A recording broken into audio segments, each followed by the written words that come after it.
ஸ்தோத்திரம். Once again we welcome you in the blessed name of our Lord Jesus Christ. மறுபடியுமாக ஆண்டவராகிய இயேசு கிறிஸ்துவின் இனிய நாமத்தில் நாங்கள் உங்களை வரவேற்கிறோம். For our meditation, let us turn to Hebrews 2nd chapter verses 3 to 8. நம்முடைய தியானத்திற்காக எபிரேயர் 2ஆம் அதிகாரம் 3 to 8. 3ஆம் வசனம் முதல் 8ஆம் வசனம் முடிய இருக்கிற வசனங்களை நாம் படிப்போம். முதலாவது கர்த்தர் மூலமாய் அறிவிக்கப்பட்டு பின்பு அவரிடத்தில் கேட்டவர்களாலே நமக்கு உறுதியாக்கப்பட்டதும் அடையாளங்களினாலும் அற்புதங்களினாலும் பலவிதமான பலத்த செய்கைகளினாலும் தம்முடைய சித்தத்தின்படி பகிர்ந்து கொடுத்த பரிசுத்த ஆவியின் வரங்களினாலும் தெய்வன் தாமே சாட்சி கொடுத்ததுமாயிருக்கிற இவ்வளவு பெரிதான ரட்சிப்பை குறித்து நாம் கவலையற்று இருப்போமானால் தண்டனைக்கு எப்படி தப்பித்துக் கொள்வோம்? இனி வரும் உலகத்தை குறித்து பேசுகிறோமே, அதை அவர் தூதர்களுக்கும் கீழ்ப்படுத்தவில்லை. ஒரு இடத்திலே ஒருவன் சாட்சியாக மனுஷனை நினைக்கிறதற்கும் மனுஷனுடைய குமாரனை விசாரிக்கிறதற்கும் அவன் எம்மாத்திரம்? அவனை தேவதூதரிலும் சற்று சிறியவனாக்கினீர். மகிமையினாலும் கனத்தினாலும் அவனுக்கு முடிசூட்டி உம்முடைய கரத்தின் கிரிகளின் மேல் அவனை அதிகாரியாக வைத்து சகலத்தையும் அவனுடைய பாதங்களுக்கு கீழ்ப்படுத்தினீர் என்று சொன்னான். சகலத்தையும் அவனுக்கு கீழ்ப்படுத்தினார் என்கிற விஷயத்தில் அவர் அவனுக்கு கீழ்ப்படுத்தாத பொருள் ஒன்றுமில்லை. அப்படி இருந்தும் இன்னும் அவனுக்கு சகலமும் கீழ்ப்பட்டிருக்க காணோம். How shall we escape if we neglect so great salvation, which at the first began to be spoken of by the Lord, and was confirmed unto us by them that heard him, God also bearing them witness, both with signs and wonders, and with divers miracles, and gifts of the Holy Ghost, according to his own will. For unto the angels hath he not put in subjection the world to come whereof we speak, but one in a certain place testified, saying, What is that man that thou art mindful of him, or the son of man that thou visitest him? Thou madest him a little lower than the angels, thou crownest him with glory and honor, and didst set him over the works of thy hands. Thou hast put all things in subjection under his feet, for in that he put all in subjection under him, he left nothing that is not put under him. But now we see not, yet all things put under him. Praise the Lord. கர்த்தருக்கு ஸ்தோத்திரம். In this passage we note one important word. இந்த பகுதியிலே நாம் ஒரு முக்கியமான வார்த்தையை காண்கிறோம். That when an angel spoke and the people, after hearing that voice, if they didn't obey that voice, ஒரு தேவதூதன் ஏதாவது ஒரு காரியத்தை சொன்ன பின்பு அதை கேட்கிற ஜனங்கள் அதற்கு கீழ்ப்படியாமல் போனால் they have to receive punishment, and that punishment was, according to the scripture, what was a just punishment. அவர்களுக்கு நிச்சயமாக தண்டனை உண்டாகும். அந்த தண்டனையானது வேத வசனங்களின்படி நீதியுள்ள தண்டனை என்று சொல்லப்பட்டிருக்கிறது. That is according to the original, it is the endoikos, that is, it is the righteous God gives the just punishment. வேதத்தில் இருக்கிறதான அந்த வசனத்தினுடைய சரியான மொழிபெயர்ப்பின்படி நீதியுள்ள தேவன் நீதியான ஆக்கினை தீர்ப்பை அல்லது தண்டனை கொடுக்கிறார் என்று சொல்லப்பட்டிருக்கிறது. Why? ஏன்?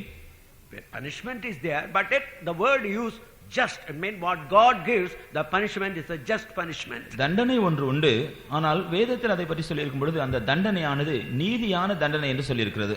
God when he created man, he created him that he might be the ruler of the whole world. தேவன் மனுஷனை சிருஷ்டிக்கும் பொழுது முழு உலகத்தையும் ஆளுகை செய்யக்கூடியதான நோக்கத்தோடு தான் அவரை சிருஷ்டித்தார்.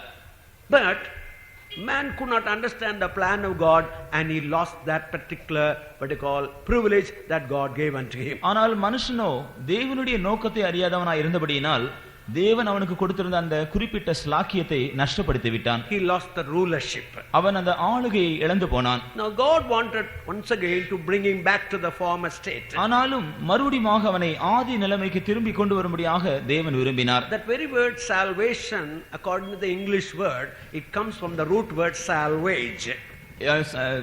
சால்வேஷன் என்ற ஆங்கில பதமானது சால்வேஜ் என்கிறதான மூல பதத்திலிருந்து வந்திருக்கிறது. When a ship is sunk in the sea, they used to salvage or bring the ship to the former state.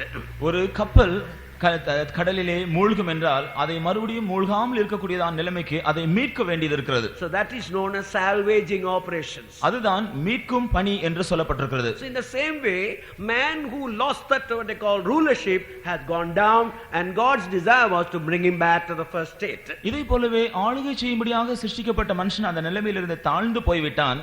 ஆனால் தேவன் அவனை மறுபடியும் ஆளுகை செய்யக்கூடிய நிலைமைக்கு திருப்பி கொண்டு வர விரும்புகிறார். For this sake, yesterday you heard, not God, the triune God began to witness and to confirm.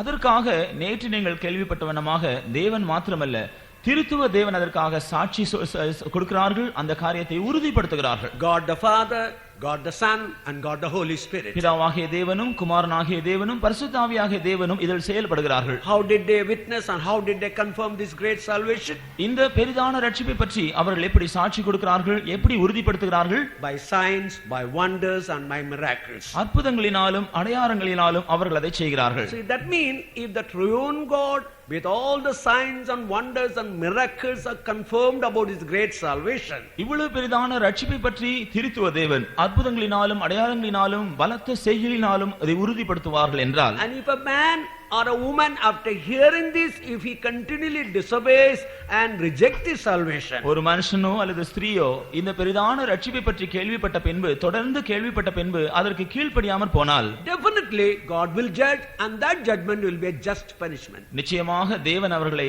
தண்டிப்பார், அது நீதியான தண்டனையாக இருக்கும். We must always remember in our spiritual life, especially in Christian life, நாம் எப்போது நம்முடைய ஆவிக்குரிய ஜீவியத்தில், விசேஷமாக கிறிஸ்தவ ஜீவியத்தில் நாம் நினைவு கூற வேண்டிய ஒரு விஷயம் என்னவென்றால், there is no neutral place.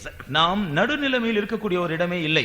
Either you receive the reward from the Lord or you have to prepare to receive the punishment from the Lord. ஒன்று தேவனிடத்திலிருந்து பிரதிபலனை பெற்றுக்கொள்ள நீங்கள் ஆயத்தப்பட வேண்டும், அல்லது தேவனிடத்திலிருந்து தண்டனை பெற்றுக்கொள்ளும்படியாய் நீங்கள் போக வேண்டும். If you read Revelation 22nd chapter 5th verse, வெளிப்படுத்தல் 22ஆம் அதிகாரம் 5ஆம் வசனத்தை நாம் படித்தால், there the servants got a great special privilege to see the face of the Father. அங்கே கர்த்தருடைய ஊழியக்காரர்கள் பிதாவாகிய தேவனுடைய முகத்தை தரிசிக்கக்கூடிய விசேஷித்த ஸ்லாக்கியத்தை உடையவர்களாய் இருக்கிறார்கள். The highest privilege and the highest reward. அதுதான் உன்னதமான ஸ்லாக்கியமும் உன்னதமான பிரதிபலனுமாய் இருக்கிறது. But at the same time, அதே வேளையில் you kindly read Revelation 6th chapter verses 15 to 17. வெளிப்படுத்தல் 6ஆம் அதிகாரம் 15ஆம் வசனம் முதல் 17ஆம் வசனம் முடிய படிப்போம். பூமியில் ராஜாக்களும் பெரியோர்களும் ஐஸ்வர்யவான்களும் சேனை தலைவர்களும் பலவான்களும் அடிமைகள் யாவரும் சுவாதீனர் யாவரும் பர்வதங்களின் குகைகளிலும் கன்மலைகளிலும் ஒளித்துக்கொண்டு பர்வதங்களையும் கன்மலைகளையும் நோக்கி, நீங்கள் எங்கள் மேல் விழுந்து சிங்காசனத்தின் மேல் வீற்றிருக்கிறவருடைய முகத்திற்கும் ஆட்டுக்குட்டியானவருடைய கோபத்திற்கும் எங்களை மறைத்துக் கொள்ளுங்கள், அவருடைய கோபாக்கினையின் மகா நாள் வந்துவிட்டது, யார் நிலைநிற்க கூடும் என்றார்கள். And the kings of the earth, and the great men, and the rich men, and the chief captains, and the mighty men, and every bondman, and every free man, hid themselves in dens and in the rocks of the mountains, and said to the mountains and rocks, fall on us, and hide us from the face of him that sitteth on the throne, and from the wrath of the Lamb, for the great day of his wrath is come, and who shall able to stand? See here, there's a group of people who are calling the mountains and the rock to fall upon them and hide their faces from the Lord. இங்கே ஒரு பெரிய கூட்ட ஜனங்கள் கன்மலைகளையும் மலைகளையும் நோக்கி, நீங்கள் எங்கள் மேல் விழுந்து தேவனுடைய முகத்திற்கு எங்களை மறைத்துக் கொள்ளுங்கள் என்று சொல்கிறார்கள். On the other hand, we see servants of God are able to see the Father's face. ஆனால் மற்றொரு பக்கத்திலே தேவனுடைய ஊழியக்காரர்கள் பிதாவாகிய தேவனை தரிசிக்கக்கூடிய ஸ்லாக்கியம் பெறுகிறார்கள். So there is no neutral ground between these two experiences. ஆகவே இந்த இரண்டு அனுபவங்களுக்கு இடையிலே நடுநிலைமையில் இருக்கிற ஒரு அனுபவம் கிடையாது. Either you come to the very place to be in the presence of God and see his face, ஒன்று நீங்கள் தேவனுடைய முகத்தை தரிசிக்கக்கூடியதான தேவனுடைய சமூகத்தில் வர வேண்டும், or you are in a place you say, cry out, oh mountains and rocks, hide us, we are unable to see the face of God. இல்லாவிட்டால் கன்மலைகளையும் மலைகளையும் நோக்கி பார்த்து தேவனுடைய கோபாக்கினுக்கு மறைத்துக் கொள்ள முடியாது, எங்களை மூடி மறைத்துக் கொள்ளுங்கள் என்று நீங்கள் கூப்பிடக்கூடிய ஒரு இடத்தில் காணப்பட வேண்டும். Today many gospel preachers preach about the salvation, about the forgiveness through Calvary. இன்றைக்கு अनेक சுவிசேஷ பிரசங்கியார்கள்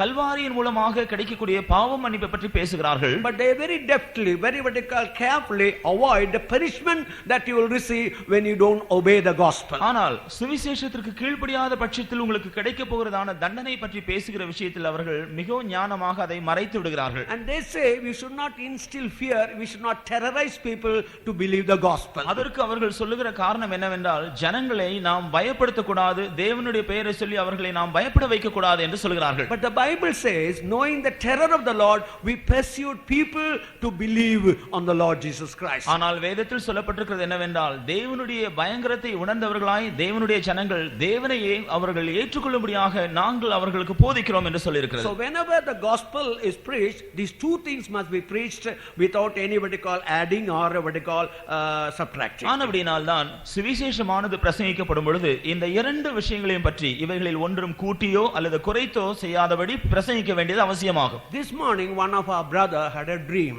இன்று காலையிலே நம்முடைய ஒரு சகோதரன் ஒரு சொப்பனம் பார்த்தார். He heard a voice that the whole city would be burned with fire. எல்லா பட்டணம் முழுவதும் அக்கினியிலே சுட்டெரிக்கப்படும் போகிறது என்று சொல்கிற சத்தத்தை கேட்டார். Afterwards he saw a sun type coming up from the depth and then going up and up.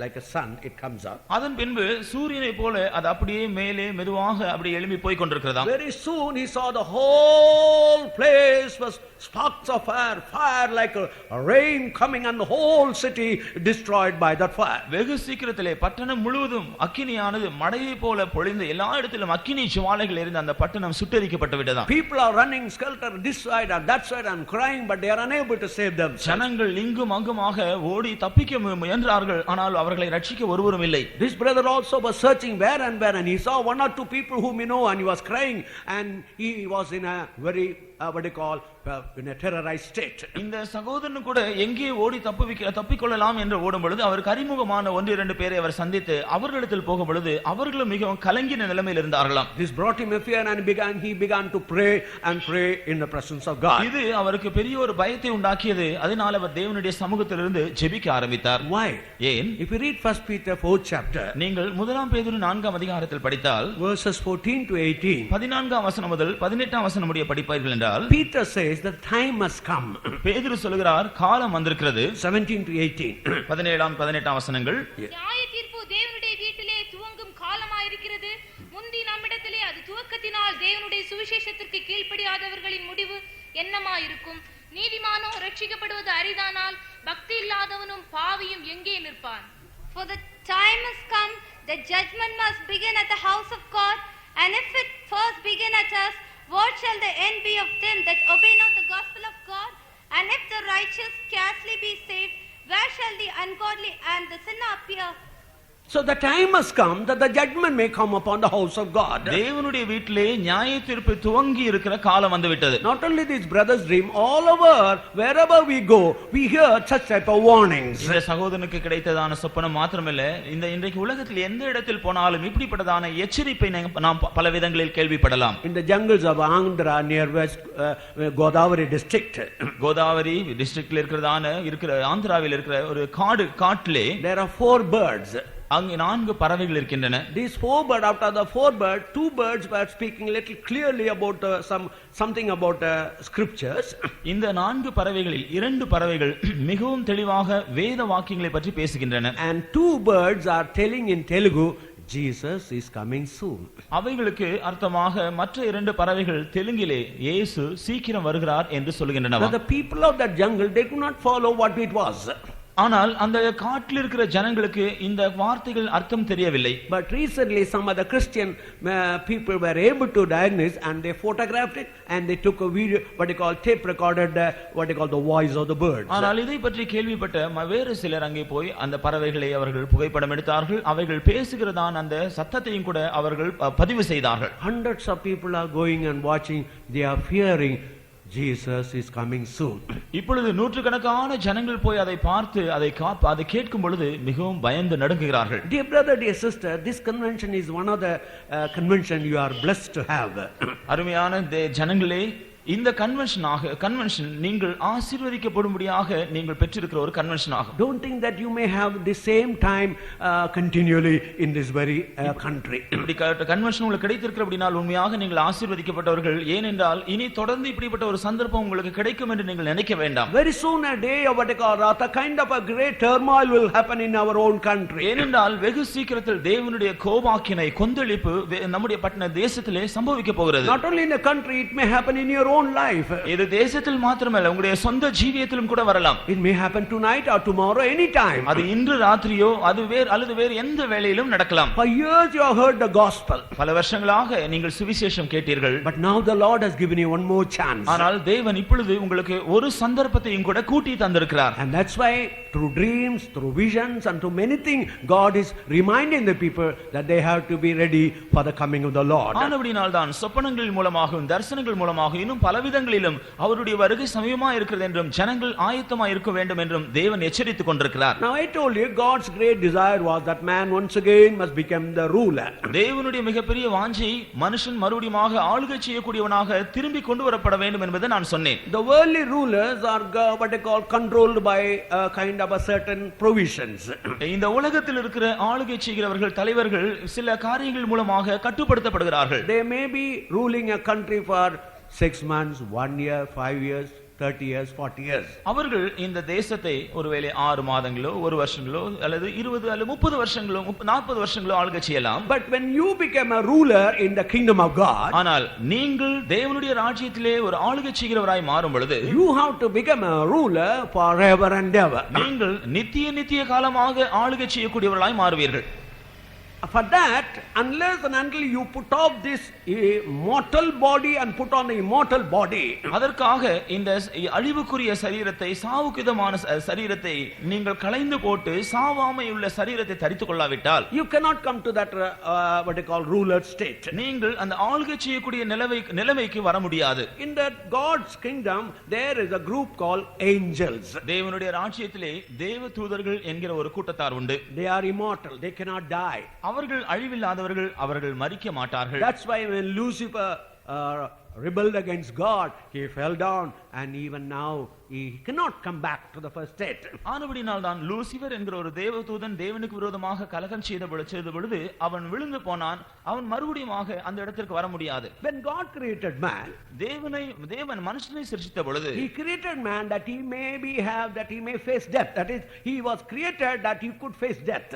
மனுஷனை அவன் மரணத்தை சந்திக்கக்கூடிய ஒரு நிலைமையில் தான் சிருஷ்டித்திருந்தார். That is why the Bible says he was created little lower than the angels. ஆனபடியால் தான் தேவதூதர்களை பார்க்கலும் சற்று சிறியவனாக அவன் சிருஷ்டிக்கப்பட்டான் என்று நாம் வேதத்தில் படிக்கிறோம். Angels cannot die, but man can die. தேவதூதர்கள் மரிக்க மாட்டார்கள், ஆனால் மனுஷன் மரிப்பான். So that means this man, if he has to become a ruler in the kingdom of God, இந்த மனுஷன் தேவனுடைய ராஜ்யத்திலே ஆளுகை செய்கிறவனாய் மாற வேண்டும் என்றால் this body must put on immortality. இந்த சரீரமானது சாவாமை அழியாமை தரித்துக் கொள்ள வேண்டும். That's why in 2 Corinthians 5th chapter 4th verse, ஆகவேதான் 2 கொரிந்தியர் 5ஆம் அதிகாரம் 4ஆம் வசனத்தில் நாம் படிக்கிறோம், இந்த கூடாரத்தில் இருக்கிற நாம் பாரம் சுமந்து தவிக்கிறோம், இந்த போர்வையை களைந்து போட வேண்டும் என்று விரும்பாமல் மரணமானது ஜீவனாலே விழுங்கப்படுவதற்காக போர்வை தரித்தவர்களாய் இருக்க வேண்டும் என்று விரும்புகிறோம். For we that are in this tabernacle do groan, being burdened, not for that we would be unclothed, but clothed upon, that mortality might be swallowed up of life. that means this life which is mortal, it must be swallowed up with life that is immortality. இந்த ஜீவியமானது, அதாவது அழிவுக்குரியதான இந்த ஜீவியமானது அழியாமையினாலே விழுங்கப்பட வேண்டும். So that is the plan of God, that if you and I have to become the rulers in the kingdom of God, இதுதான் தேவனுடைய திட்டமாகும். நீங்களும் நானும் தேவனுடைய ராஜ்யத்திலே ஆளுகை செய்கிறவர்களாய் மாறும்படியாக this mortal body, temporal body must be an immortal body. இந்த அழிவுக்குரிய தற்காலிகமான சரீரம் அழிவில்லாத சரீரமாய் மாற வேண்டும். Today people say all religions teach the same thing, and if you follow any religion you will one day come back to God. இன்றைக்கு ஜனங்கள் பொதுவாய் சொல்கிறார்கள், எல்லா மார்க்கங்களும் ஒரே காரியத்தை தான் போதிக்கின்றன, ஆனபடினால் ஏதாவது ஒரு மார்க்கத்தை பின்பற்றினால் என்றாவது ஒரு நாள் தேவனிடத்தில் வந்து சேர்ந்து விடலாம் என்று. But if you analyze, if you study the history or the teachings of other religions, ஆனால் மற்ற மார்க்கங்களுடைய போதகங்களை பற்றி நீங்கள் ஆராய்ந்து பார்ப்பீர்கள் என்றால் most of the religions believe that this body is Maya. ஏறக்குறைய எல்லா மார்க்கங்களும் இந்த சரீரமானது மாயை என்று ஒத்துக்கொள்கின்றன. They don't consider this body could live forever and ever. இந்த சரீரம் என்றென்றைக்குமாக உயிரோடு இருக்கும் என்று எந்த மார்க்கமும் ஒத்துக்கொள்வதில்லை. They say it is full of evil.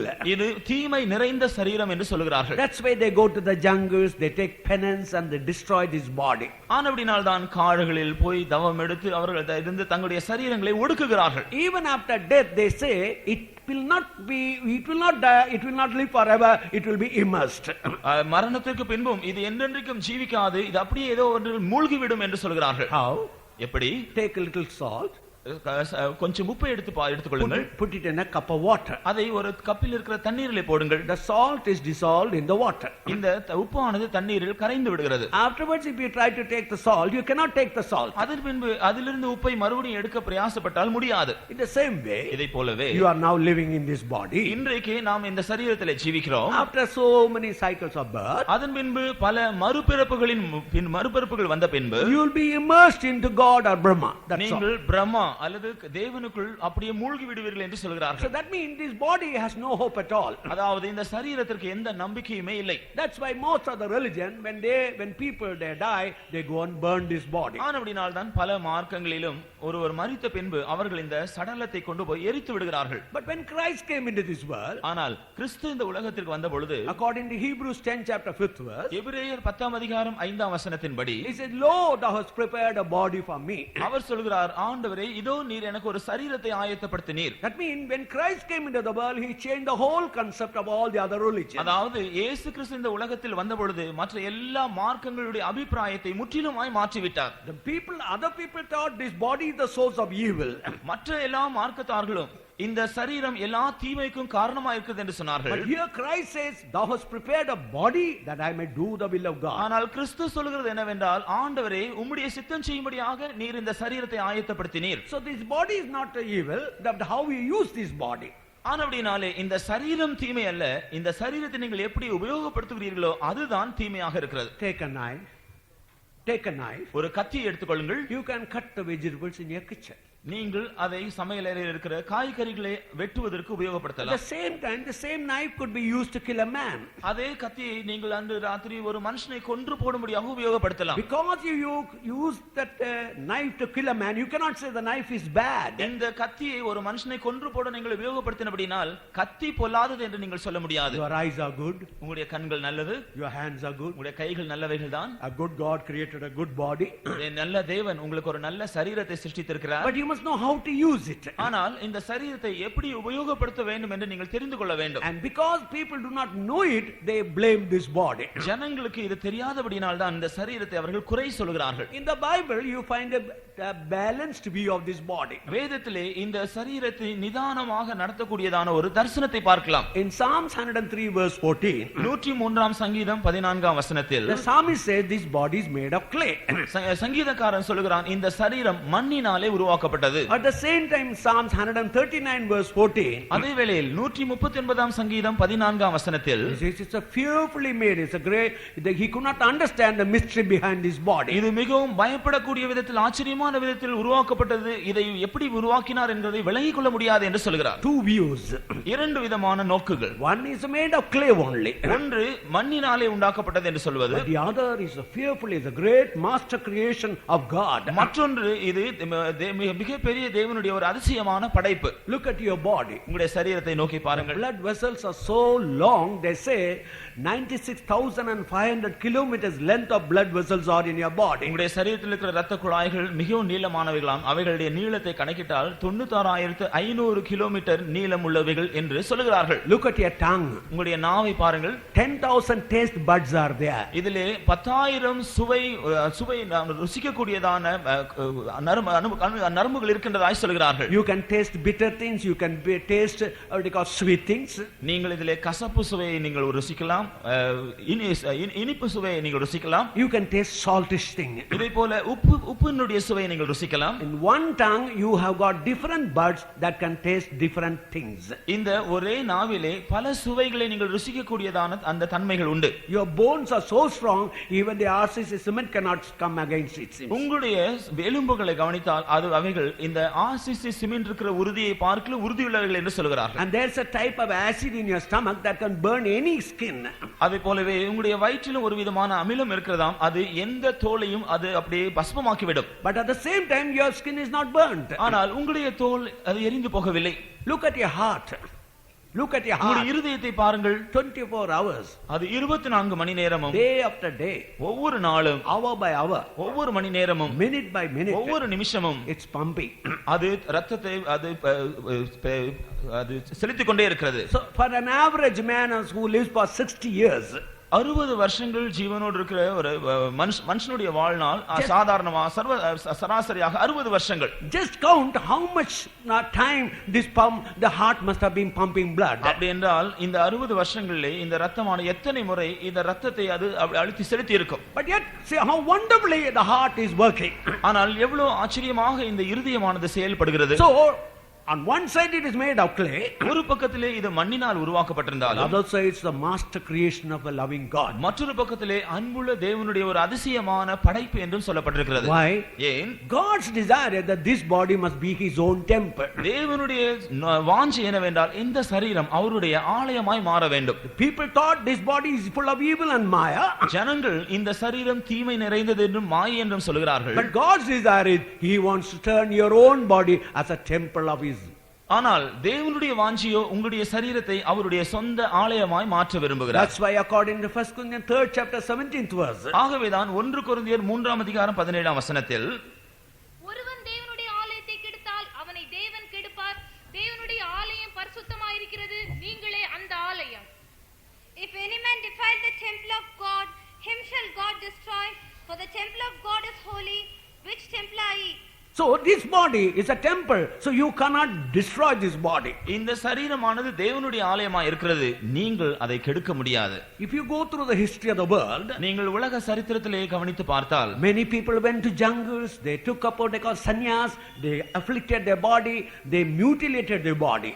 அநேகர் காடுகளில் போய் கடுந்தவம் புரிந்து சன்னியாசிகளாய் மாறி விதமாய் தங்களுடைய சரீரங்களை எல்லாம் ஒடுக்கியதை மிகவும் அற்பமாக்கி விட்டார்கள். In Russia there was a group of people called mutilators. They used to cut a hand, cut what they call leg, pluck the eye out. ரஷ்யாவிலே ஒரு கூட்டத்தார் இருக்கிறார்கள். அவர்கள் தங்களுடைய கைகள் தங்களுடைய கால்கள் இவைகள் எல்லாம் கூட வெட்டி விடுவார்களாம். Why? ஏன்? If their eye commit any sin, they used to pluck the eye out. அவர்களுடைய கண்ணில் ஏதாகிலும் தீமை செய்தால் அந்த கண்ணை அவர்கள் பிடுங்கி விடுகிறார்கள். If their hand by the hand, if they hit another person, they will cut their hand. இந்த கையினாலே அவர்கள் யாராகிலும் அடித்து விட்டால் இந்த கையை வெட்டி விடுகிறார்கள். This group were known as mutilators. That means they thought this body was no use, so they were going on, went on destroying this body. Mutilators என்று இந்த கூட்டத்தார் அழைக்கப்படுகிறார்கள். இவ்விதமாக அவர்கள் செய்கிற தவறுகளுக்காக தங்களுடைய சரீரத்தை அவர்கள் அழித்துக் கொண்டே இருக்கிறார்கள். But God's desire that this body must be his own temple. ஆனால் தேவனுடைய வாஞ்சை என்னவென்றால் இந்த ஆலயம் அவருடைய ஆலயமாக இந்த சரீரம் அவருடைய ஆலயமாய் மாற வேண்டும். So if this body has to come up to that immortal state, அந்த அழியாமை உள்ளதான நிலைமைக்கு இந்த சரீரம் வர வேண்டும் என்றால் we have to follow the very same footsteps of the Lord Jesus Christ. கர்த்தராகிய இயேசு கிறிஸ்துவினுடைய அதே அடிச்சுவடுகளை நாமும் பின்பற்ற வேண்டும். Christ died, கிறிஸ்து மரித்தார், and he was buried, அவர் அடக்கம் செய்யப்பட்டார், and he rose from the dead. அவர் மரித்தோரிலிருந்து உயிரோடு எழும்பினார். In Romans 1st chapter 4th verse, ரோமர் 1ஆம் அதிகாரம் 4ஆம் வசனத்தில் because he rose from the dead, அவர் மரித்தோரிலிருந்து எழுந்தபடியினால் he was declared to be the son of God. அவர் தேவனுடைய குமாரன் என்று ரூபிக்கப்பட்டார். Now many people accept that Christ was a prophet and one of the greatest religious teacher. அநேக ஜனங்கள் சொல்கிறது என்னவென்றால் கிறிஸ்து ஒரு தீர்க்கதரிசி என்றும் ஒரு பெரிய மார்க்கத்தினுடைய போதகர் என்றும் சொல்கிறார்கள். But if he was only what I call saint, a teacher or a prophet, அவர் ஒரு பரிசுத்தவானாக அல்லது ஒரு போதகராக அல்லது ஒரு தீர்க்கதரிசியாக மாத்திரமா இருந்தார், he could not have brought us to the higher state called resurrected state. அப்படிப்பட்ட நிலைமையில் இருந்திருப்பார் என்றால் உயிர்த்தெழுதல் என்ற ஒரு மேன்மையான நிலைமைக்கு அவர் வந்ததற்கு முடியாது. All religious leaders came and taught religious teaching, but they died and are no more. அநேக மார்க்க தலைவர்கள் எழும்பினார்கள், பல நல்ல காரியங்களை எல்லாம் போதித்தார்கள், அதன் பின்பு மரித்தார்கள், அதோடு அவர்கள் முடிந்து போனார்கள். But Christ came, lived, suffered, died, but he rose again. ஆனால் இயேசு கிறிஸ்து இந்த உலகத்தில் வந்து ஜீவித்தார், பலவிதங்களில் பாடுபட்டார், மரித்தார், மறுபடியும் மரித்தோரிலிருந்து உயிரோடு எழும்பினார். Because he rose from the dead, அவர் மரித்தோரிலிருந்து எழுந்தபடியினால் he was declared to be the son of God. அவர் தேவனுடைய குமாரன் என்று நிரூபிக்கப்பட்டார். So this Jesus whom we declared to you tonight, இவரை தான் நாங்களும் கூட இன்றைக்கு உங்களுக்கு அறிவிக்கிறோம். he is not an ordinary prophet or a teacher. அவர் ஒரு சாதாரண தீர்க்கதரிசியோ போதகரோ இல்லை. He is the son of God. அவர் தேவனுடைய குமாரன். So you have to come equally to him also. நீங்கள் அவருக்கு சமமான ஒரு நிலைமைக்கு வளர முடியும். In two ways. இரண்டு விதங்களில் அது முடியும். In character, ஒன்று குணாசீலத்தில், and in the same body also. அடுத்தபடியாக சரீர ரீதியாகவும் கூட. We have to become like Christ in every aspect of the character. இயேசு கிறிஸ்துவினுடைய குணாசீலங்களுக்கு ஒத்தவிதமாக நம்முடைய எல்லா குணசீலங்களிலும் நாம் குணாசீலங்களிலும் வளர வேண்டும். Along with that we have to have the same resurrected body in our life, then only we can become the rulers. அதே வேளையிலே அவருக்கு இருந்தது போன்ற உயிர்த்தெழுந்த சரீரத்தையும் கூட நாம் அடைய வேண்டும். அப்பொழுதுதான் அவரோடு கூட நாம் ஆளுகை செய்ய So முடியும். for that there is a process that is recorded or told in the word of God. அதற்காக நாம் கடந்து செல்ல வேண்டிய சில முறைகளை தேவனுடைய வசனத்தில் பார்க்கிறோம். If you read Romans 6th chapter, ரோமர் 6ஆம் அதிகாரம் verses 4 and 5, 4ஆம் 5ஆம் வசனங்களை நீங்கள் படித்தால் there by baptism அங்கே ஞான ஸ்நானத்தினால் we are baptized into his death. நாம் அவருடைய மரணத்திற்குள்ளாக அடக்கம் செய்யப்படுகிறோம். So through water baptism you are able to share the death of Jesus Christ ஞான ஸ்நானத்தின் மூலமாக கர்த்தராகிய இயேசு கிறிஸ்துவினுடைய மரணத்திற்குள் நாம் பங்குள்ளவர்களாகிறோம். and are buried, நாம் அடக்கம் செய்யப்படுகிறோம். and through the glory of the Father you are raised up. அதே வேளையில் பிதாவினுடைய மகிமையினாலே நீங்கள் எழுப்பப்படுகிறீர்கள். Now read Romans 6th chapter verse 5 only. இப்பொழுது ரோமர் 6ஆம் அதிகாரம் 5ஆம் வசனத்தை படியுங்கள். ஆதலால் அவருடைய மரணத்தின் சாயலில் நாம் இணைக்கப்பட்டவர்களானால் அவர் உயிர்த்தெழுதலின் சாயலிலும் இணைக்கப்பட்டிருப்போம். For if we have been planted together in the likeness of his death, we shall be also in the likeness of his resurrection. When we begin to teach about the doctrine of water baptism, தண்ணீர் ஞான ஸ்நானத்தை பற்றிய உபதேசத்தை நாங்கள் போதிக்கும் பொழுது most of our Christian brethren think that we are trying to make them disciples of our own church. அநேக கிறிஸ்தவ சகோதரர்கள் நினைக்கிறது என்னவென்றால் அவர்களை எங்களுடைய சபையினுடைய சீஷர்களாக மாற்ற நாங்கள் பிரயாசப்படுகிறோம் என்று. That's why even here, only in the southern part I find, wherever there is a Christian convention, parallelly they keep another convention. ஆகவேதான் இந்த இந்தியாவினுடைய தென் பகுதியிலே அடிக்கடி நான் கவனிக்கிற ஒரு விஷயம் என்னவென்றால் எங்கே ஆகிலும் ஒரு கிறிஸ்தவ கன்வென்ஷன் நடந்தால் அதற்கு ஈடாக அருகிலேயே வேறொரு கன்வென்ஷன் நடத்துவார்கள். But in North India it is not so. ஆனால் வட இந்தியாவில் அப்படி இல்லை. Wherever there is a Christian convention, all the people come and hear the gospel. எங்கெல்லாம் கிறிஸ்தவ கூட்டங்கள் நடந்தாலும் அந்த பகுதியில் இருக்கிற எல்லா சபைகளை சேர்ந்த கிறிஸ்தவர்களும் வந்து சேர்ந்து சத்தியத்தை கேட்பார்கள். Why are you afraid of your people coming to hear the gospel meeting? உங்களுடைய ஜனங்கள் சுவிசேஷ கூட்டங்களுக்கு வந்து சத்தியங்களை கேட்கிற விஷயத்தில் உங்களுக்கு ஏன் பயம்? Are we trying to make your people our own church members? Are we trying to make நாங்கள் உங்களுடைய சபையினுடைய அங்கத்தினர்களை எங்களுடைய சபையின் அங்கத்தினர்களாக மாற்ற பிரயாசப்படுகிறோம் என்று நினைக்கிறீர்களா? We are here to declare the gospel. அப்படி இல்லை. நாங்கள் சுவிசேஷத்தை சொல்ல மாத்திரம் தான் நாங்கள் We வந்திருக்கிறோம். are here to declare the counsel of God. தேவனுடைய ஆலோசனை சொல்ல தான் வந்திருக்கிறோம். We are here to declare that you have to one day to become the ruler. நீங்கள் ஒரு நாள் ஆளுகை செய்கிறவர்களாய் மாற வேண்டும் என்கிறதை சொல்ல நாங்கள் விரும்புகிறோம். To become the ruler there is a process that you and I have to follow it. ஆளுகை செய்கிறவர்களாய் மாறும்படியாக நீங்களும் நானும் பின்பற்ற வேண்டிய சில முறைகள் உள்ளன. So why are you resisting the counsel of God? அப்படி இருக்கும் பொழுது ஏன் நீங்கள் தேவனுடைய ஆலோசனை எதிர்க்கிறீர்கள்? Why are you afraid to send your own people to hear the whole counsel of God? உங்களுடைய ஜனங்கள் தேவனுடைய முழுமையான ஆலோசனை கேட்க வருவதற்கு ஏன் தடை செய்கிறீர்கள்? That is not a right way. அது சரியான முறையே இல்லை. That is not a Christian spirit. அது கிறிஸ்தவ ஆவியே இல்லை. Now what does the word of God say? தேவனுடைய வசனம் என்ன சொல்கிறது? If you have to share the very resurrection of Jesus Christ, இயேசு கிறிஸ்துவின் உயிர்த்தெழுதலில் பங்குள்ளவர்களாய் இருக்க வேண்டும் you என்றால் have to share the very death of Jesus Christ. இயேசு கிறிஸ்துவின் மரணத்திலும் பங்குள்ளவர்களாய் மாற வேண்டும். So how can we share the death of Jesus Christ? இயேசு கிறிஸ்துவின் மரணத்தில் நாம் எப்படி பங்கு பெறலாம்? You have to obey in waters of baptism. அதற்காக ஞான ஸ்நான சத்தியத்திற்கு கீழ்ப்படிய வேண்டும். Now this waters of baptism has got 4 important points. இந்த தண்ணீர் ஞான ஸ்நானம் 4 முக்கியமான அம்சங்களை உடையதா இருக்கிறது. According to Mark's Gospel 16th chapter 16th verse, mark சுவிசேஷம் 16ஆம் அதிகாரம் 16ஆம் வசனத்தின்படி he that believeth and is baptized shall be saved. விசுவாசம் உள்ளவனாகி ஞான ஸ்நானம் பெற்றவன் ரட்சிக்கப்படுவான். So that word believeth mean this can only be experienced not by a child but only by a grown up person. விசுவாசம் உள்ளவனாகி என்ற பதத்தை நான் கவனித்தால் இது ஒரு குழந்தைக்கு செய்யக்கூடியதான காரியம் அல்ல, வளர்ச்சியடைந்த பக்குவமடைந்த ஒரு மனுஷன் செய்யக்கூடிய விஷயமாகும். Last year I told I come from the CSI background. கடந்த வருஷத்திலே நான் CSI குடும்பத்திலிருந்து தான் நானும் வந்தவன் என்று சொன்னேன். My grandfather was the archdeacon in Palangutta. He was the manager of the industrial in Nazareth. என்னுடைய தாத்தா பாளையங்கோட்டையில் இருந்த ஒரு சபையிலே ஆர்ச் டீக்கனாக இருந்தார். அதே வேளையில் வேறொரு அலுவலகத்தில் ஒரு மேனேஜராகவும் இருந்தார். I used to come to these Pentecostal meetings. நான் அந்த சமயத்தில் பெந்தெகோஸ்தே கூட்டங்களுக்கு வருவேன். I heard the gospel. நான் சுவிசேஷத்தை கேட்டேன். But I always resisted the truth of water baptism. ஆனால் எப்போதும் தண்ணீர் ஞான ஸ்நானத்தை எதிர்த்து கொண்டே இருந்தேன். My argument was if my grandfather and all the others did not obey, why should I obey in this water water baptism. என்னுடைய தாத்தாமாரும் மற்ற என் முற்பிதாக்களும் இந்த ஞான ஸ்நானத்துக்கு கீழ்ப்படியாமல் இருக்கும் பொழுது நான் மாத்திரம் ஏன் கீழ்ப்படிய வேண்டும் என்று எப்பொழுதும் வாக்குவாதம் செய்வேன். But one night the Lord made me to understand. ஆனால் ஒரு நாள் இரவில் தேவன் அதை நான் விளங்கிக் கொள்ளச் செய்தார். So dear brother, first of all listen to the word of God. அப்படினால் அருமையான சகோதரர்களே, முதலாவது நீங்கள் தேவனுடைய வசனத்தை கவனியுங்கள். Then go and study the scriptures. அதன் பின்பு நீங்கள் போய் வேத வசனத்தை ஆராய்ந்து படியுங்கள். Can a child believe? ஒரு சிறு குழந்தைக்கு விசுவாசிக்க முடியுமா? Only a person who can come to the real state can believe. ஒரு வளர்ச்சியடைந்து பக்குவமடைந்த நிலைமைக்கு வந்த ஒரு மனுஷனுக்கு தான் விசுவாசிக்க முடியும். That is the standard, that is the requirement of water baptism.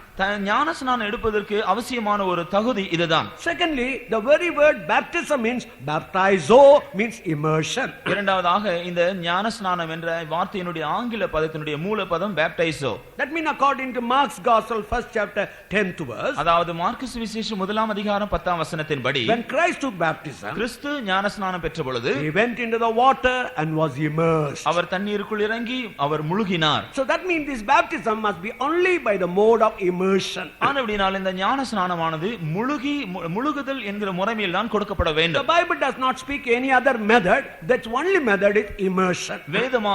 வேதமானது ஞான ஸ்நானம் கொடுக்கக்கூடிய வேற எந்த முறையை பற்றி பேசவில்லை. ஒரே ஒரு முறை சொல்லப்பட்டிருக்கிறது, அது முழுகுதல் முறையாகும். That's why on the first day I told you, ஆனபடியால் தான் முதலாம் நாளில் நான் சொன்னேன், there are two dangers. இரண்டு விதமான ஆபத்துகள் உள்ளன. One is taking the scripture and using it according to your own convenience. வேத வசனத்தை உங்களுடைய வசதிக்கு ஏற்றபடி மாற்றிக் கொள்வது. Like take little wine, Paul told to Timothy. உதாரணமாக பவுல் தீமோத்தேயுக்கு நீ சற்று திராட்சரசம் கூட்டிக்கொள் என்று சொன்ன You வசனம். can use the scripture and take any amount of drinks. நீங்கள் இந்த வசனத்தை நீங்கள் குறிப்பிட்டு எவ்வளவு வேண்டுமானாலும் குடிக்கிறீர்கள். That other danger is, மற்றொரு ஆபத்து என்னவென்றால், you know the truth, உங்களுக்கு சத்தியம் தெரியும், but that tradition comes. ஆனால் அதை தடுக்க பாரம்பரியம் வருகிறது. What will be my church think? நான் இதை செய்துவிட்டால் என்னுடைய சபையில் என்னை பற்றி என்ன நினைப்பார்கள்? What will my clergy or priest will think? என்னுடைய பாதிரியார் என்னை பற்றி என்ன யோசிப்பார்? What will be my mother church? I was in the church for a long period. What will they think about? என்னுடைய தாய் சபையிலே நான் நீண்ட நாட்களா இருந்திருக்கிறேன். நான் இப்படி எல்லாம் செய்துவிட்டால் அவர்கள் என்ன யோசிப்பார்கள்? You know the truth, உங்களுக்கு சத்தியம் தெரியும், but the tradition hinders you. ஆனால் பாரம்பரியம் உங்களை தடை செய்கிறது. But remember, tradition or extending what they call interpreting scripture on your own can never stand before the judgment seat of God. இந்த பாரம்பரியமோ அல்லது வேத வசனங்களை உங்களுடைய வசதிக்கு ஏற்றபடி வியாக்கியானம் செய்கிறது ஒன்றுமே தேவனுக்கு முன்பாக நிற்க முடியாது. Why? ஏன்? God is a righteous God. தேவன் நீதியுள்ள தேவன். What do you mean by righteousness? நீதி என்றால் அர்த்தம் என்ன? Right, left, that's all. சரியானது சரி, தவறு தவறு. There is no in between. இதற்கு இடையில் ஒன்றுமில்லை. Good is good, evil is evil. நல்லது, தீமையானது தீமை. In the world you can have any type of judgment, but not before God. வேதத்திலே நீங்கள் இதை எப்படி வேண்டுமென்றாலும் இதை நிதானிக்கலாம், ஆனால் தேவனுக்கு முன்பாக அது முடியாது. So tonight, ஆகவே இந்த the இரவிலே Lord is speaking to you. கர்த்தர் உங்களோடு பேசிக் கொண்டிருக்கிறார். If you have been really touched by the Lord, உண்மையாகவே நீங்கள் தேவனால் தொடப்பட்டிருந்தால், find out whether you have taken the baptism by immersion. நீங்கள் முழுக்கு ஞானஸ்நானம் எடுத்திருக்கிறீர்களா என்று கண்டித்து நீங்கள் நோக்கி பாருங்கள். Third, மூன்றாவதாக, this baptism must be given in the name of the Father, the Son and the Holy Ghost. இந்த ஞானஸ்நானமானது பிதா, குமாரன், பரிசுத்தாவியின் நாமத்திலே கொடுக்கப்பட வேண்டும். Some people say they received the baptism in the name of Jesus. சிலர் இயேசுவின் நாமத்திலே ஞானஸ்நானம் பெற்றிருக்கிறோம் என்று We சொல்கிறார்கள். are not here to explain much about it because we have got a special study. There you will hear more on this subject. இந்த வேளையிலே அதை பற்றி விவரமாக சொல்ல எங்களுக்கு நேரம் இல்லை. நாளைக்கு அதை பற்றி ஒரு விசேஷித்த வேத பாடம் இருக்கிறது. நீங்கள் அதிலே போய் பங்கு பெற்றால் அதை பற்றி விளக்கத்தை வழங்கிக் கொள்ளலாம். Fourth point is a controversial point. நான்காவது ஒரு தர்க்கத்திற்குரிய விஷயமாகும். Why? ஏன்? If you are taking baptism, it must be taken by a person who had already received the Holy Spirit. நீங்கள் ஞானஸ்நானம் எடுத்தால் ஏற்கனவே பரிசுத்தாவியை பெற்ற ஒருவரிடத்தில் தான் ஞானஸ்நானம் எடுக்க வேண்டும். Because of that, many evangelical people they are hindered, they are hurt. They do not understand why we give baptism to the people. இதனாலே அநேக சுவிசேஷக பிரசங்கியார்கள் அதிகமாக பாதிக்கப்பட்டிருக்கிறார்கள். அவர்கள் நாங்கள் ஏன் ஞானஸ்நானம் கொடுக்க கூடாதபடிக்கு தடை செய்யப்பட்டிருக்கிறோம் என்று விளங்கிக் கொள்ள முடியவில்லை. Because they think that we are rebaptizing the people who are baptized by them. நாங்கள் ஏனென்றால் அவர்களால் ஞானஸ்நானம் பெற்றவர்கள் எங்களிடத்தில் வரும்பொழுது நாங்கள் அவர்களுக்கு மறுபடியும் ஞானஸ்நானம் கொடுக்கிறோம். If a person is baptized by a person who was anointed by the Holy Spirit, பரிசுத்த ஆவியின் அபிஷேகத்தை பெற்ற ஒருவரிடத்திலே ஒருவர் ஞானஸ்நானம் பெற்றிருந்தால், let him be in any Pentecostal church, we don't give another baptism. அது எந்த பெந்தேகோஸ்தே சபையை சேர்ந்ததாக இருந்தாலும் அவர் அவர்களுக்கு நாங்கள் மறுபடியும் ஞானஸ்நானம் கொடுப்பதில்லை. But if a person has taken baptism in the hands of a person who had not received the Holy Spirit, ஆனால் பரிசுத்த ஆவியை பெறாத ஒருவருடைய கையிலே ஞானஸ்நானம் பெற்ற ஒருவர் இருந்தால், you have to come and take the right baptism, not the rebaptism, the right baptism. நீங்கள் மறுபடியும் வந்து சரியான ஞானஸ்நானம் எடுக்க வேண்டும். அது மற்றொரு ஞானஸ்நானம் அல்ல, சரியான ஞானஸ்நானம். Now this baptism is the counsel of God. இந்த ஞானஸ்நானம் என்பது தேவனுடைய ஆலோசனையாகும். When to take? அதை எப்பொழுது எடுக்க வேண்டும்? Read Acts of the Apostle 22nd chapter 16th verse. அப்போஸ்தலர் நடபடிகள் 22ஆம் அதிகாரம் 16ஆம் வசனத்தை படியுங்கள். இப்பொழுது நீ தாமதிக்கிறது என்ன? நீ எழுந்து கர்த்தருடைய நாமத்தை தொழுது கொண்டு ஞானஸ்நானம் பெற்று உன் பாவங்கள் போக கழுவப்படு என்றான். And now why tarriest thou? Arise and be baptized, and wash away thy sins, calling on the name of the Lord. Now last year in the month of May we had a youth camp.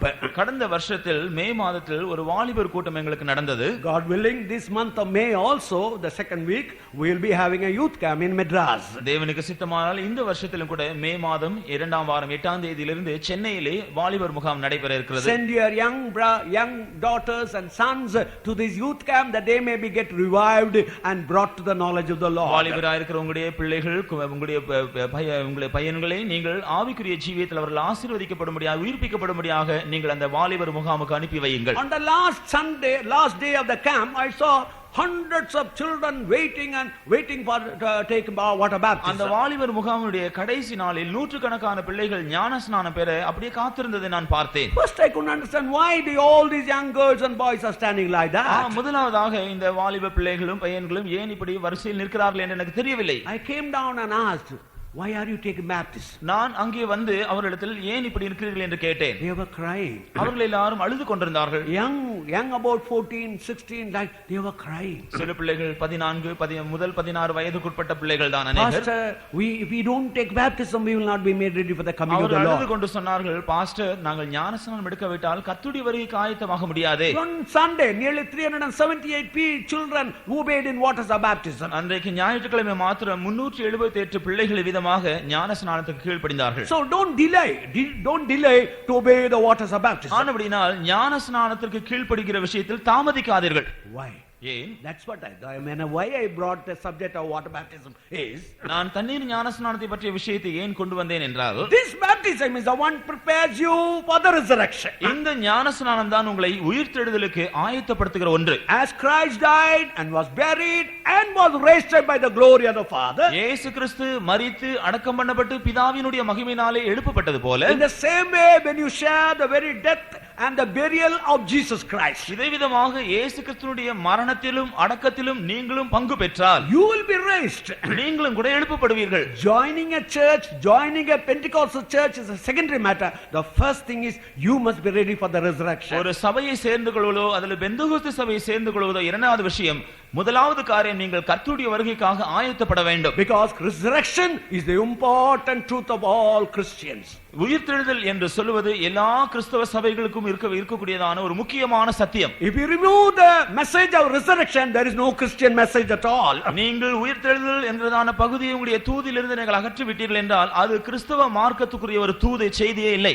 And we die with the hope that we will be one day be resurrected. நாம் மரித்தாலும் ஒரு நாளில் உயிரோடு எழும்புவோம் என்கிற நம்பிக்கையில் தான் மரிக்கிறோம். Now this resurrection has got two stages. இந்த உயிர்த்தெழுதலுக்கு இரண்டு படிகள் உள்ளன. If you read Daniel's book 12th chapter 2nd verse, தானியேலின் புத்தகம் 12ஆம் அதிகாரம் 2ஆம் வசனத்தை நீங்கள் படித்தால், பூமி தூளிலே நித்திரை பண்ணிறவர்களாகிய அநேகரில் சிலர் நித்திய ஜீவனுக்கும் சிலர் நித்திய நிந்தைக்கும் இகழ்ச்சிக்கும் விழித்து எழுந்திருப்பார்கள்.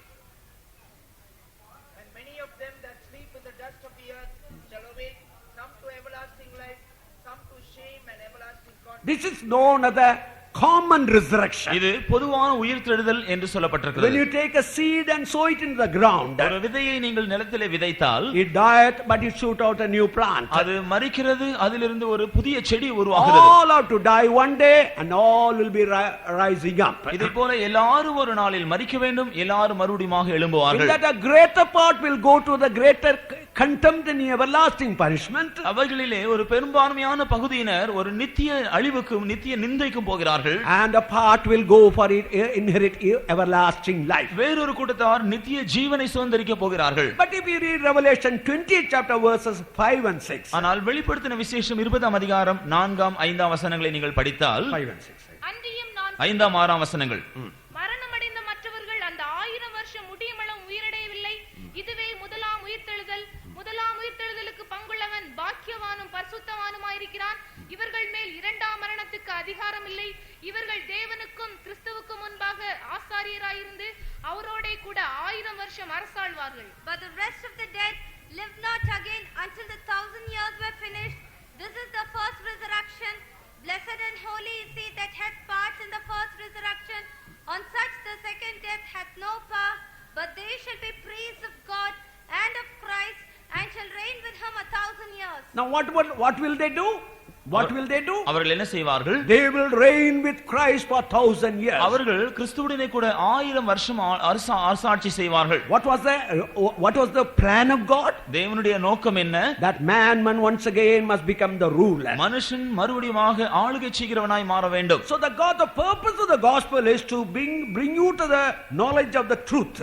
ஆகவே சுவிசேஷத்தினுடைய ஒரு நோக்கம் என்னவென்றால் சத்தியத்தை பற்றிய அறிவிலே உங்களை கொண்டு வருவதுதான். To deliver you from the life of sin.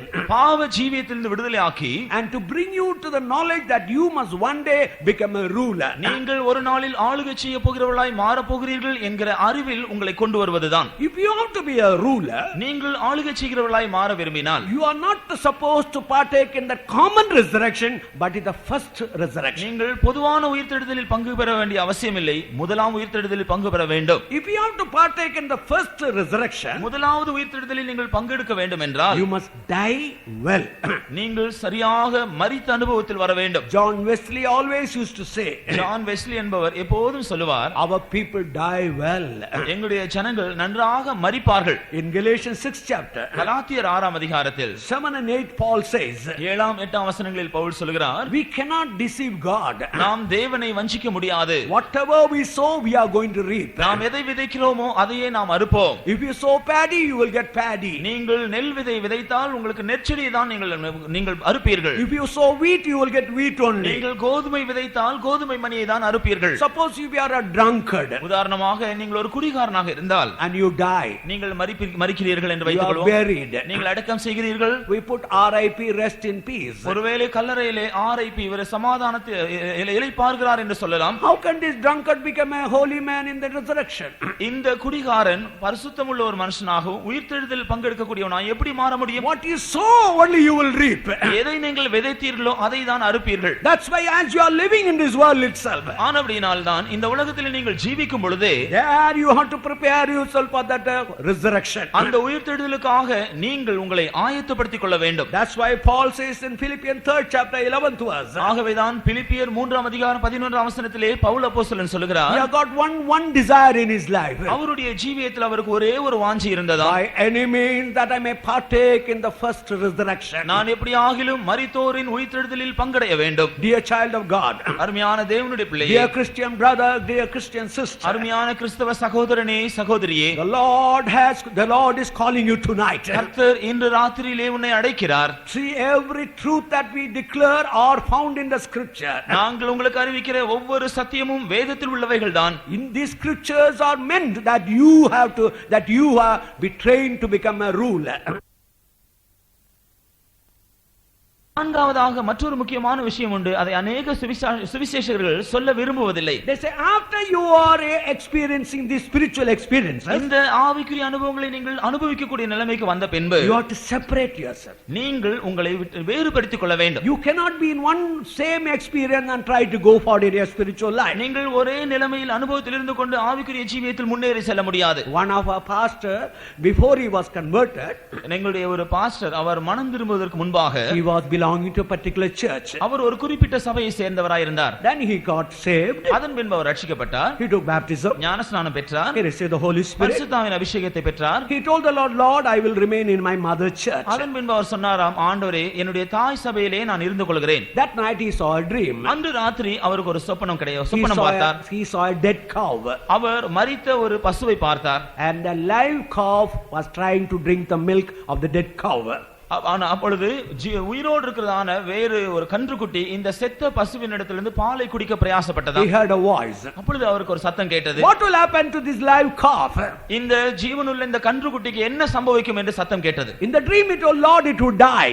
அந்த சொப்பனத்தில் அவர் சொன்னாராம், இந்த கன்றுக்குட்டியும் செத்து போகும். He got up.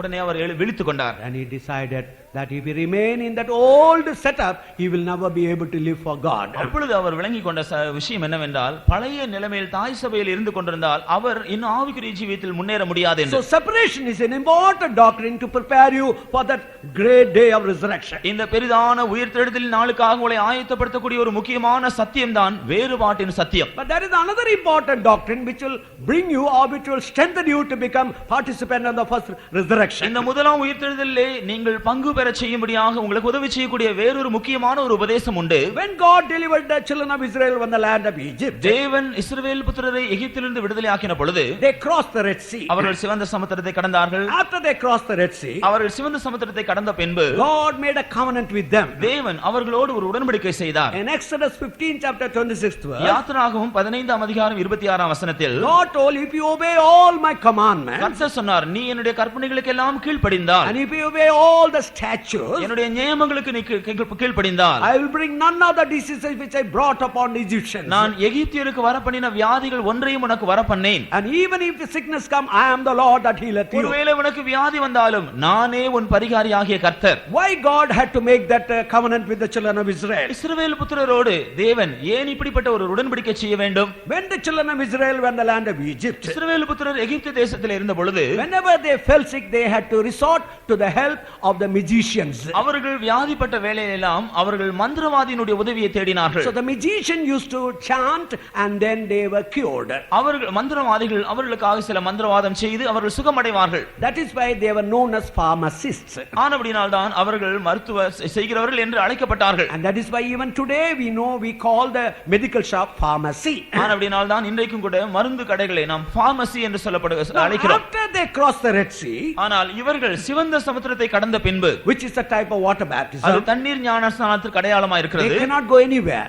இனிமேல் அவர்கள் எங்கேயும் போக முடியாது. They have to look to God. அவர்கள் கர்த்தரை தான் நோக்கி பார்க்க வேண்டும். So that is why God said, I am the Lord that healeth you. ஆனபடியால் தான் கர்த்தர் சொன்னார், நானே உன் பரிகாரி ஆகிய கர்த்தர். If you kindly read Deuteronomy 8 chapter 4th verse, உபாகமம் 8ஆம் அதிகாரம் 4ஆம் வசனத்தை நீங்கள் படித்து பார்த்தால், இந்த 40 வருஷமும் உன்மேல் இருந்த வஸ்திரம் பழையதாய் போகவும் இல்லை, உன் கால் வீங்கவும் இல்லை. Thy raiment wax not old upon thee, neither did thy foot swell these 40 years. now 40 years God preserved the children of Israel in the wilderness. 40 வருஷங்களாக இந்த இஸ்ரவேல் புத்திரரை தேவன் வனாந்திரத்திலே பாதுகாத்தார். If God meet your spiritual need and meet your what they call soul need, தேவன் உங்களுடைய ஆவிக்குரிய அவசியங்களையும் ஆத்துமாவிற்குரிய அவசியங்களையும் சந்திக்க கூடும் என்றால், and if he cannot meet the need of your body, அவர் உங்களுடைய சரீரத்தின் அவசியங்களை அவருக்கு சந்திக்க முடியாவிட்டால், then how can he be a God who can meet your need of the whole man? அப்படி என்றால் முழு மனுஷனுடைய எல்லா அவசியங்களையும் சந்திக்க கூடிய ஒரு தேவனை எப்படி நீங்கள் நம்ப முடியும்? For 40 years the children of Israel walked, their clothes were not become old. 40 வருஷங்களாக இஸ்ரவேல் புத்திரர் வனாந்திரத்திலே நடந்தார்கள், பிரயாணம் செய்தார்கள், வஸ்திரங்கள் பழையதாகவில்லை, And their feet never got swollen. அவருடைய கால்கள் வீங்கவில்லை. So that means there was a physical protection from the Lord. அது தேவனிடத்திலிருந்து சரீர பிரகாரமான ஒரு பாதுகாப்பு அவர்களுக்கு இருந்தது என்பதை காண்பிக்கிறது. Some of us, when we heard the doctrine called divine healing, we get little what they call shaken. நம்மில் சிலருக்கு இந்த தெய்வீக சுகம் என்ற சத்தியத்தை கேட்ட மாத்திரத்திலே ஒரு பயம் நடுக்கம் வந்து விடுகிறது. If you can believe God for your own soul need or the rest of your heart, உங்களுடைய ஆத்துமாவிற்குரிய அவசியங்களுக்காக உங்களுடைய இருதயத்தினுடைய இளைப்பாறுதலுக்காக நீங்கள் தேவனை தேடும் பொழுது, and if you believe that this God is going to resurrect his body in the eternal kingdom, இந்த நித்திய தேவன் இந்த சரீரத்தை நித்திய ராஜ்யத்திலே போகக்கூடிய பாத்திரமாய் இருக்கும்படியாக இதை உயிர்ப்பிக்க முடியும் என்று நீங்கள் விசுவாசித்தால், do you mean to say that this God cannot meet your physical needs now?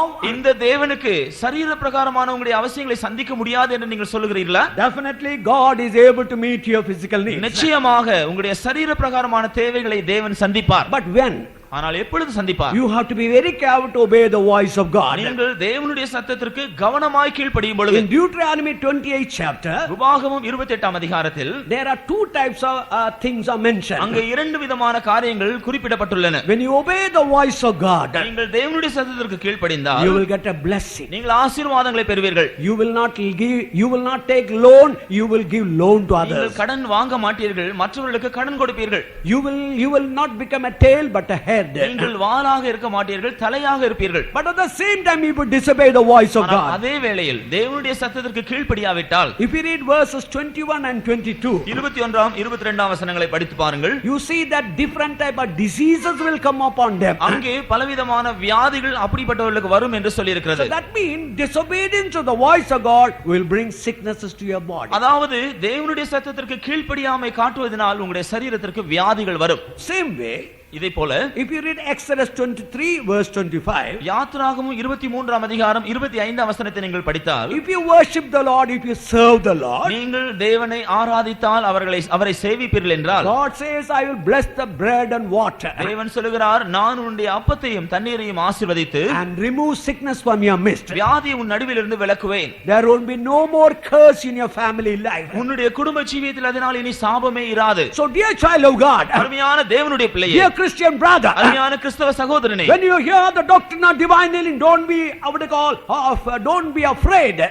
நீங்கள் தெய்வீக சுகத்தின் சத்தியத்தை கேட்கும் பொழுது பயந்து நடுங்க வேண்டாம். This doctrine is very important for your own physical protection. உங்களுடைய சரீரத்தினுடைய பாதுகாப்புக்காக இந்த உபதேசம் மிகவும் அவசியமாகும். Children of God, தேவனுடைய பிள்ளைகளே, many people are afraid that we are teaching not to take medicine. That's why you are afraid and you don't want to wholly obey the doctrine of divine healing. பலர் நினைக்கிறார்கள் நாங்கள் மருந்து எடுக்க கூடாது என்று போதிக்கிறோம் என்று நினைத்து நீங்களும் இந்த சத்தியத்திற்கு முற்றிலுமாக கீழ்ப்படிய மனதில்லாமல் இருக்கிறீர்கள். It's not so.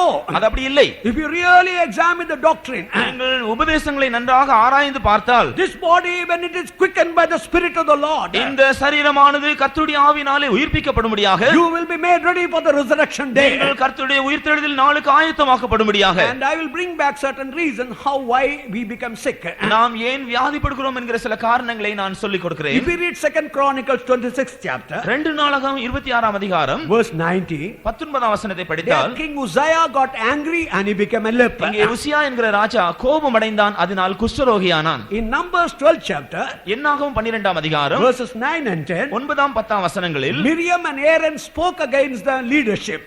மிரியாமும் ஆரோனும் நடத்திப்புக்கு விரோதமாய் பேசினார்கள். And Miriam became a leper. அதனால் மிரியாம் குஷ்டரோகி ஆகிவிட்டார். In 1 Kings 5th chapter, 1 Kings 5th முதலாம் ராஜாக்கள் 5ஆம் அதிகாரம் verses 26 and 27, 26ஆம் 27ஆம் வசனங்களில் Gehazi the servant of Elisha, எலிசாவினுடைய வேலைக்காரனாகிய Gehazi he had coveted after the gold and the silver of Naaman and he became a leper. நாகமானுடைய பொன்னையும் வெள்ளியையும் அவன் இச்சித்தான், அதனால் அவன் குஷ்டரோகியானான். In Revelation 2nd chapter verse 22, வெளிப்படுத்தல் 22ஆம் அதிகாரம் 22ஆம் வசனத்தில் a prophetess called Jezebel, ஏசபேல் என்று சொல்லக்கூடிய ஒரு தீர்க்கதரிசி, she was living in sin. அவள் பாவத்தில் ஜீவித்தாள். She was encouraging others to commit sin.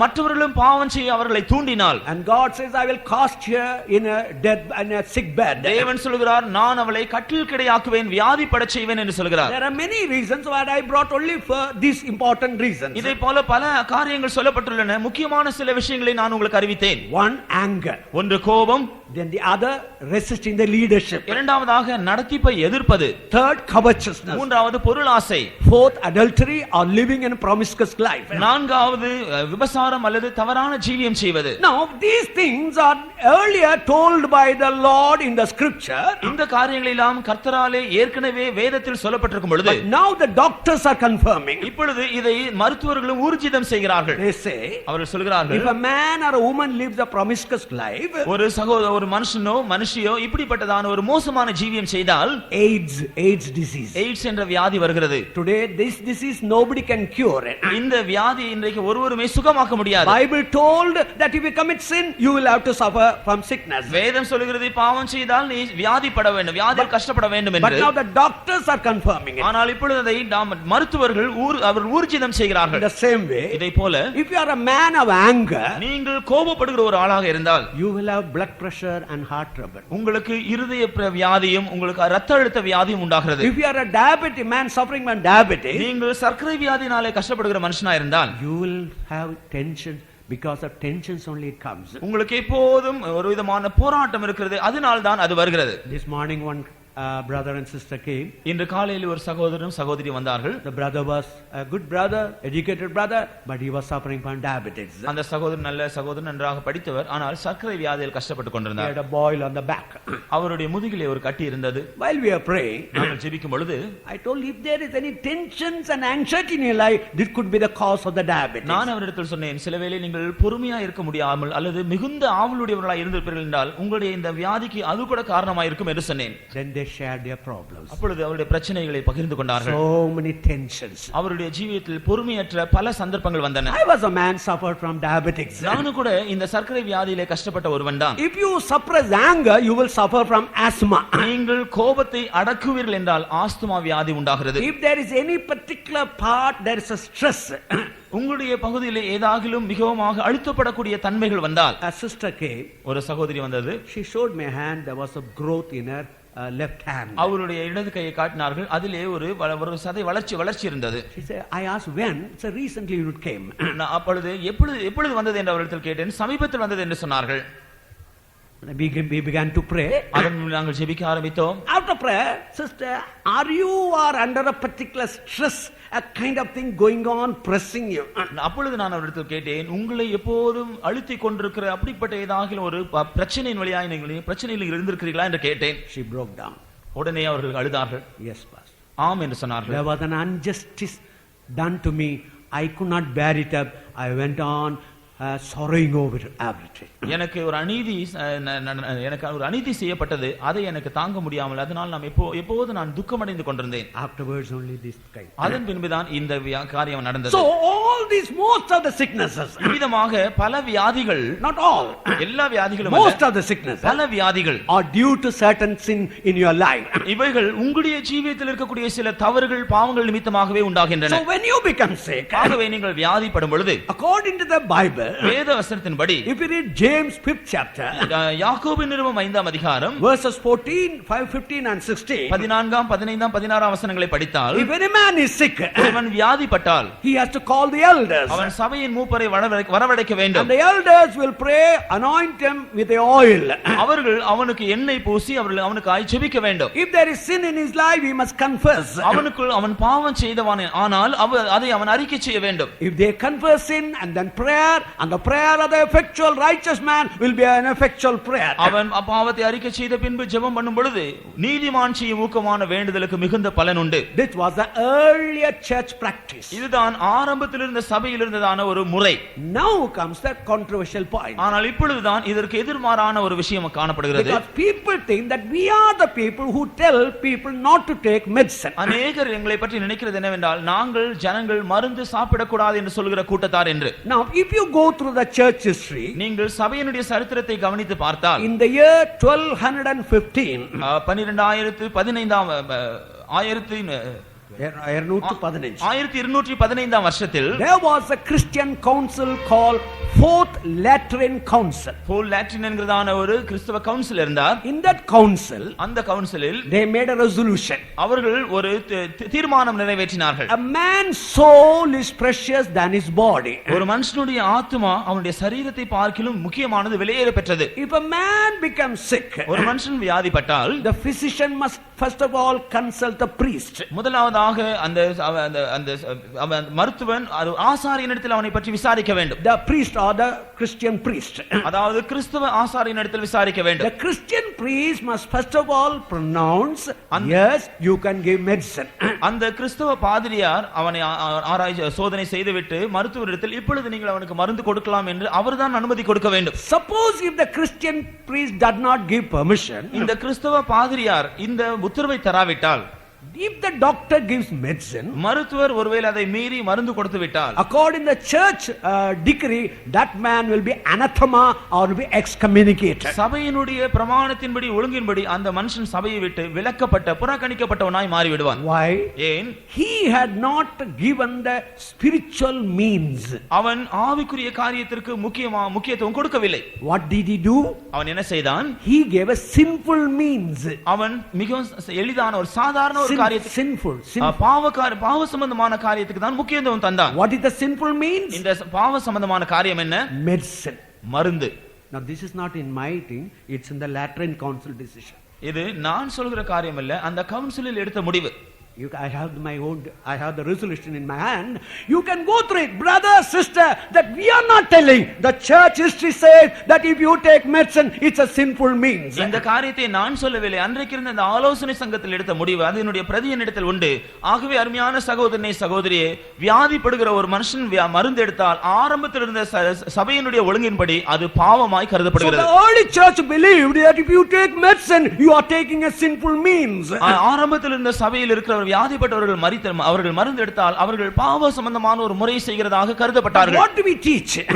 What do we teach? நாங்கள் என்ன போதிக்கிறோம்? If you read Romans 8 chapter 11th verse, ரோமர் 8ஆம் அதிகாரம் 11ஆம் வசனத்தை படித்தால், if the spirit of God that raised up Christ from the dead, கிறிஸ்துவை மரித்தோரிலிருந்து எழுப்பின ஆவி உங்களில் வாசமாயிருந்தால், if that dwells in your mortal body, அவர் இந்த உங்களுடைய இந்த அழிவுக்குரிய சரீரத்தில் அவர் வாசமாயிருந்தால், this mortal body will be quickened. இந்த சாவுக்கு ஏதுவான சரீரமானது உயிர்ப்பிக்கப்படும். That's why a child of God will receive the Holy Spirit. ஆனபடியால் தான் பரிசுத்த ஆவியை பெற்ற ஒரு தேவனுடைய பிள்ளை, if he does not believe that the Holy Spirit is able to quicken his mortal body, தான் பெற்றதான பரிசுத்த ஆவியானவர் தன்னுடைய சாவுக்கு ஏதுவான சரீரத்தை உயிர்ப்பிக்க முடியும் என்று விசுவாசிக்காவிட்டால், how can you believe that this mortal body will be quickened on the day of resurrection? இந்த சாவுக்கு ஏதுவான சரீரம் உயிர்த்தெழுதல் நாளில் உயிரோடு எழும்பும் என்று எப்படி நம்ப முடியும்? Church of God, தேவனுடைய சபையே, children of God, தேவனுடைய பிள்ளைகளே, examine once again tonight whether you are able to believe that the Holy Spirit is given that to be quicken your mortal body. நீங்கள் பெற்றிருக்கிறதான பரிசுத்த ஆவியானவர் அல்லது உங்களுக்கு கொடுக்கப்பட்ட பரிசுத்த ஆவியானவர் உங்களுடைய சரீரத்தை உயிர்ப்பிக்க முடியாய் கொடுக்கப்பட்டிருக்கிறார் என்கிறதை ஆராய்ந்து பாருங்கள்.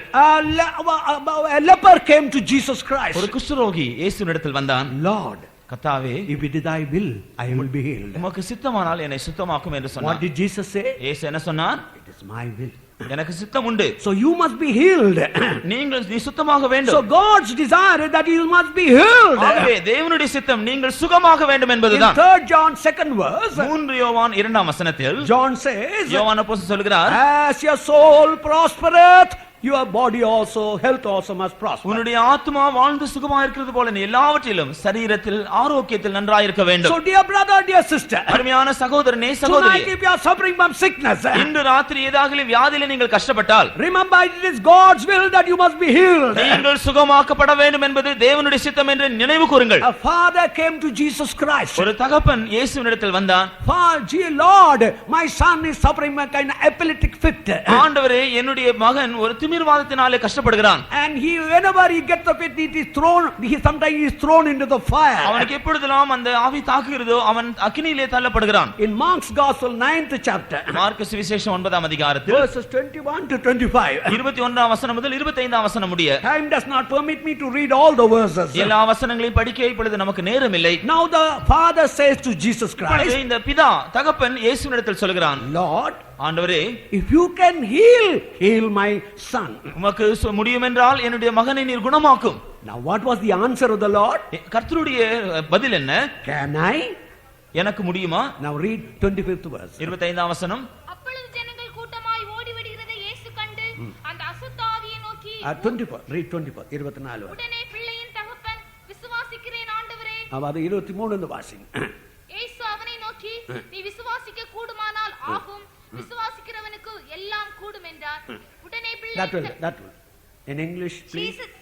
Jesus said unto him, if thou canst believe, much. Now what was the question? What was the question of the father? இந்த தகப்பனுடைய கேள்வி என்ன? Can you, Lord, can you heal this person, my ஆண்டவரே, son? என்னுடைய மகனை உம்மால் சுகமாக்க முடியுமா? What was the reply Jesus gave? ஆனால் இயேசு கொடுத்த பதில் என்ன? This is not a question, can I or not?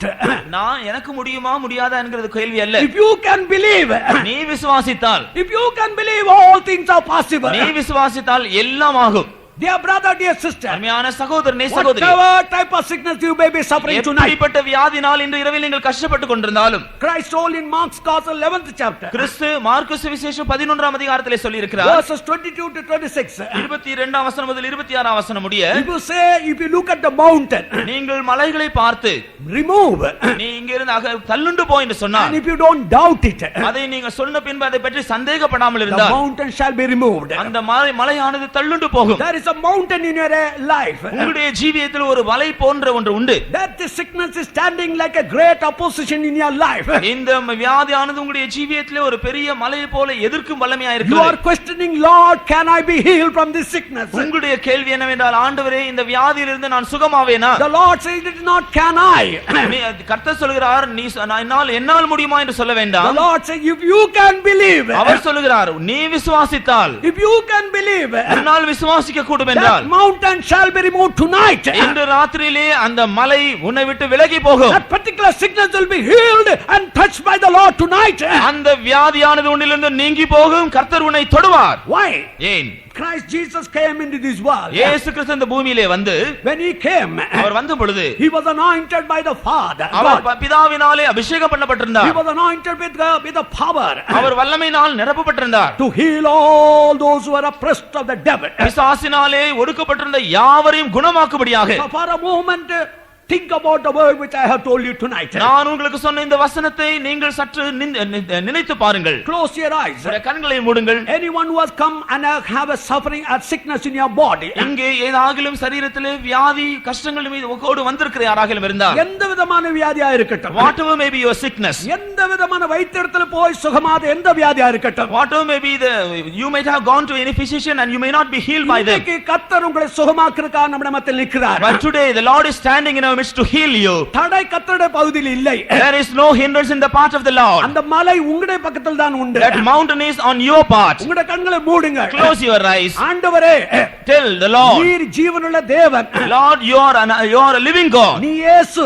You are Jesus. நீ தேவனுடைய குமாரன். You are the Son of God. என்னுடைய பாவங்களுக்காக நீ மரித்தீர். You have died for my sins. என்னுடைய ஜீவிதத்துல பாவங்கள் உண்டு. I have sins in my life. என்னுடைய பாவங்களுக்காக மனஸ்தாபப்படுகிறேன். Lord, I repent for my sins. என்னுடைய பாவங்களை உம்முடைய இரத்தத்தால் கழுவு. Lord, wash my sins with thy blood. வருஷக்கணக்காக இந்த வியாதியில கஷ்டப்படுகிறேன். Lord, I have been sick by this sickness for many இந்த years. ரகசிய வியாதினால வேற யாருக்கும் சொல்ல முடியாமல் Because கஷ்டப்படுகிறேன். this is a secret sickness, I am unable to tell it to others. அநேக முறை நான் என்னுடைய தற்கொலை செய்து கொள்ளலாமோ என்ற எண்ணம் கூட வந்து விட்டது. Lord, many a times I even think I thought of committing suicide. இயேசுவே, Jesus, உம்மால முடியும். I know it's possible by உம்மால you. முடியும். It's possible with you. நான் விசுவாசிக்கிறேன். I believe you. என் கண்களை மூடுங்க. Close your eyes. உங்களுடைய வாய்களை திறந்து இயேசுவிடத்தை சொல்லுங்க. Open your mouth and tell this to the Lord. இயேசுவே, Jesus, நான் விசுவாசிக்கிறேன். I believe. நான் விசுவாசிக்கிறேன். I believe. நீ விசுவாசித்தால் தேவனுடைய பிள்ளையே. Dear child of God, if you believe, நண்பனே, dear friend, சகோதரனே, சகோதரியே, dear brother, sister, எந்த விதமான வியாதியா இருக்கட்டும், whatever may be the sickness, இயேசு சுகமளிக்கிறார். Jesus is healing. அது உன்னுடைய வயிற்றில் உள்ள புற்றுநோயா இருக்கட்டும், It may be a cancer in your stomach, அது ஆஸ்மா வியாதியா or it இருக்கட்டும், may be asthma, அது தலையில் உள்ள பயங்கரமான கடு வேதனையா or இருக்கட்டும், it may be terrible pain in your head, அது எந்த விதமான வியாதியா or இருக்கட்டும், whatever may be the sickness. இயேசுவின் நாமத்தினாலே, In the name of Jesus, எல்லா நாமத்துக்கு மேலான நாமத்தினாலே, in the name which is above all the names, அந்த இயேசு நம்முடைய மத்தியில் நிற்கிறார். and Jesus is standing in our our midst, உன்னை தொடுகிறார். and He is touching you. நீ விசுவாசித்தால் If you நீ believe, தேவனுடைய மகிமை you காண்பாய். shall see the glory of O, God. நல்ல இயேசு உங்களை தொடுகிறார். For Jesus is touching you. இரக்கமுள்ள இயேசு நடந்து கொண்டிருக்கிறார். Merciful Jesus is moving. ரபலப சத்துர சகட பலபஸ்யா மதி மக்கள மரியா சத்துராய ரபலப. தேவனுடைய பிள்ளைகளே, Dear children of God, children of God, அருமையான தேவனுடைய பிள்ளைகளே, you have to get ready for the resurrection day. நீங்கள் அந்த உயிர்த்தெழுதல் நாளுக்காக ஆயத்தமாக வேண்டும். Remember Romans 8 chapter 11th verse. ரோமர் 8ஆம் அதிகாரம் 11ஆம் வசனத்தை நினைவு கூறுங்கள். Look at Paul in Acts of the Apostle 14th chapter. அப்போஸ்தலர் 14ஆம் வசனத்திலே பவுலை நோக்கி பாருங்கள். He was stoned.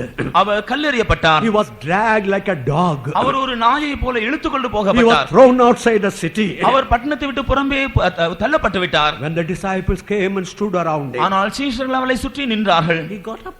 அவர் எழும்பி விட்டார். How can that be? அது எப்படி நடந்தது? You mean that Jesus will leave you tonight? That Jesus will leave you tonight? அந்த இயேசு உங்களை சும்மா விட்டு விடுவாரா? Read Romans 8 chapter 32nd verse. ரோமர் 8ஆம் அதிகாரம் 32ஆம் வசனத்தை படியுங்கள். All of you open your Bible. எல்லாரும் உங்களுடைய வேதத்தை திறந்து இந்த வசனத்தை பாருங்கள். Read that verse. அந்த வசனத்தை படியுங்கள். What does the word of God say? தேவனுடைய வசனம் என்ன சொல்கிறது? தமிழ்ல வாசிங்க. 8:32. தம்முடைய சொந்த குமாரன் என்றும் பாராமல் நம் எல்லோருக்காகவும் அவரை ஒப்புக் கொடுத்தார். அவரோடு கூட மற்ற எல்லாவற்றையும் நமக்கு அருளாதிருப்பது எப்படி? நாம் நம்முடைய அந்த வசனத்தை மேல் நம்முடைய கையை விரல்ல வைப்போமா? Let us place our hands on that verse. எல்லாரும் வாயை திறந்து அந்த வசனத்தை வாசிங்க. All of you open your mouth and read this verse. மறுபடியும் தமிழ்ல வாசிங்க. தமிழ்ல தம்முடைய வாசி. சொந்த குமாரன் என்றும் பாராமல் எல்லாரும் வாசிங்க. நான் சொந்த குமாரன் என்று பாராமல் வாசிங்க. சொந்த குமாரன் என்று பாராமல் எல்லாரும் எல்லாரும் படியுங்கள். சொந்த குமாரன் என்று பாராமல்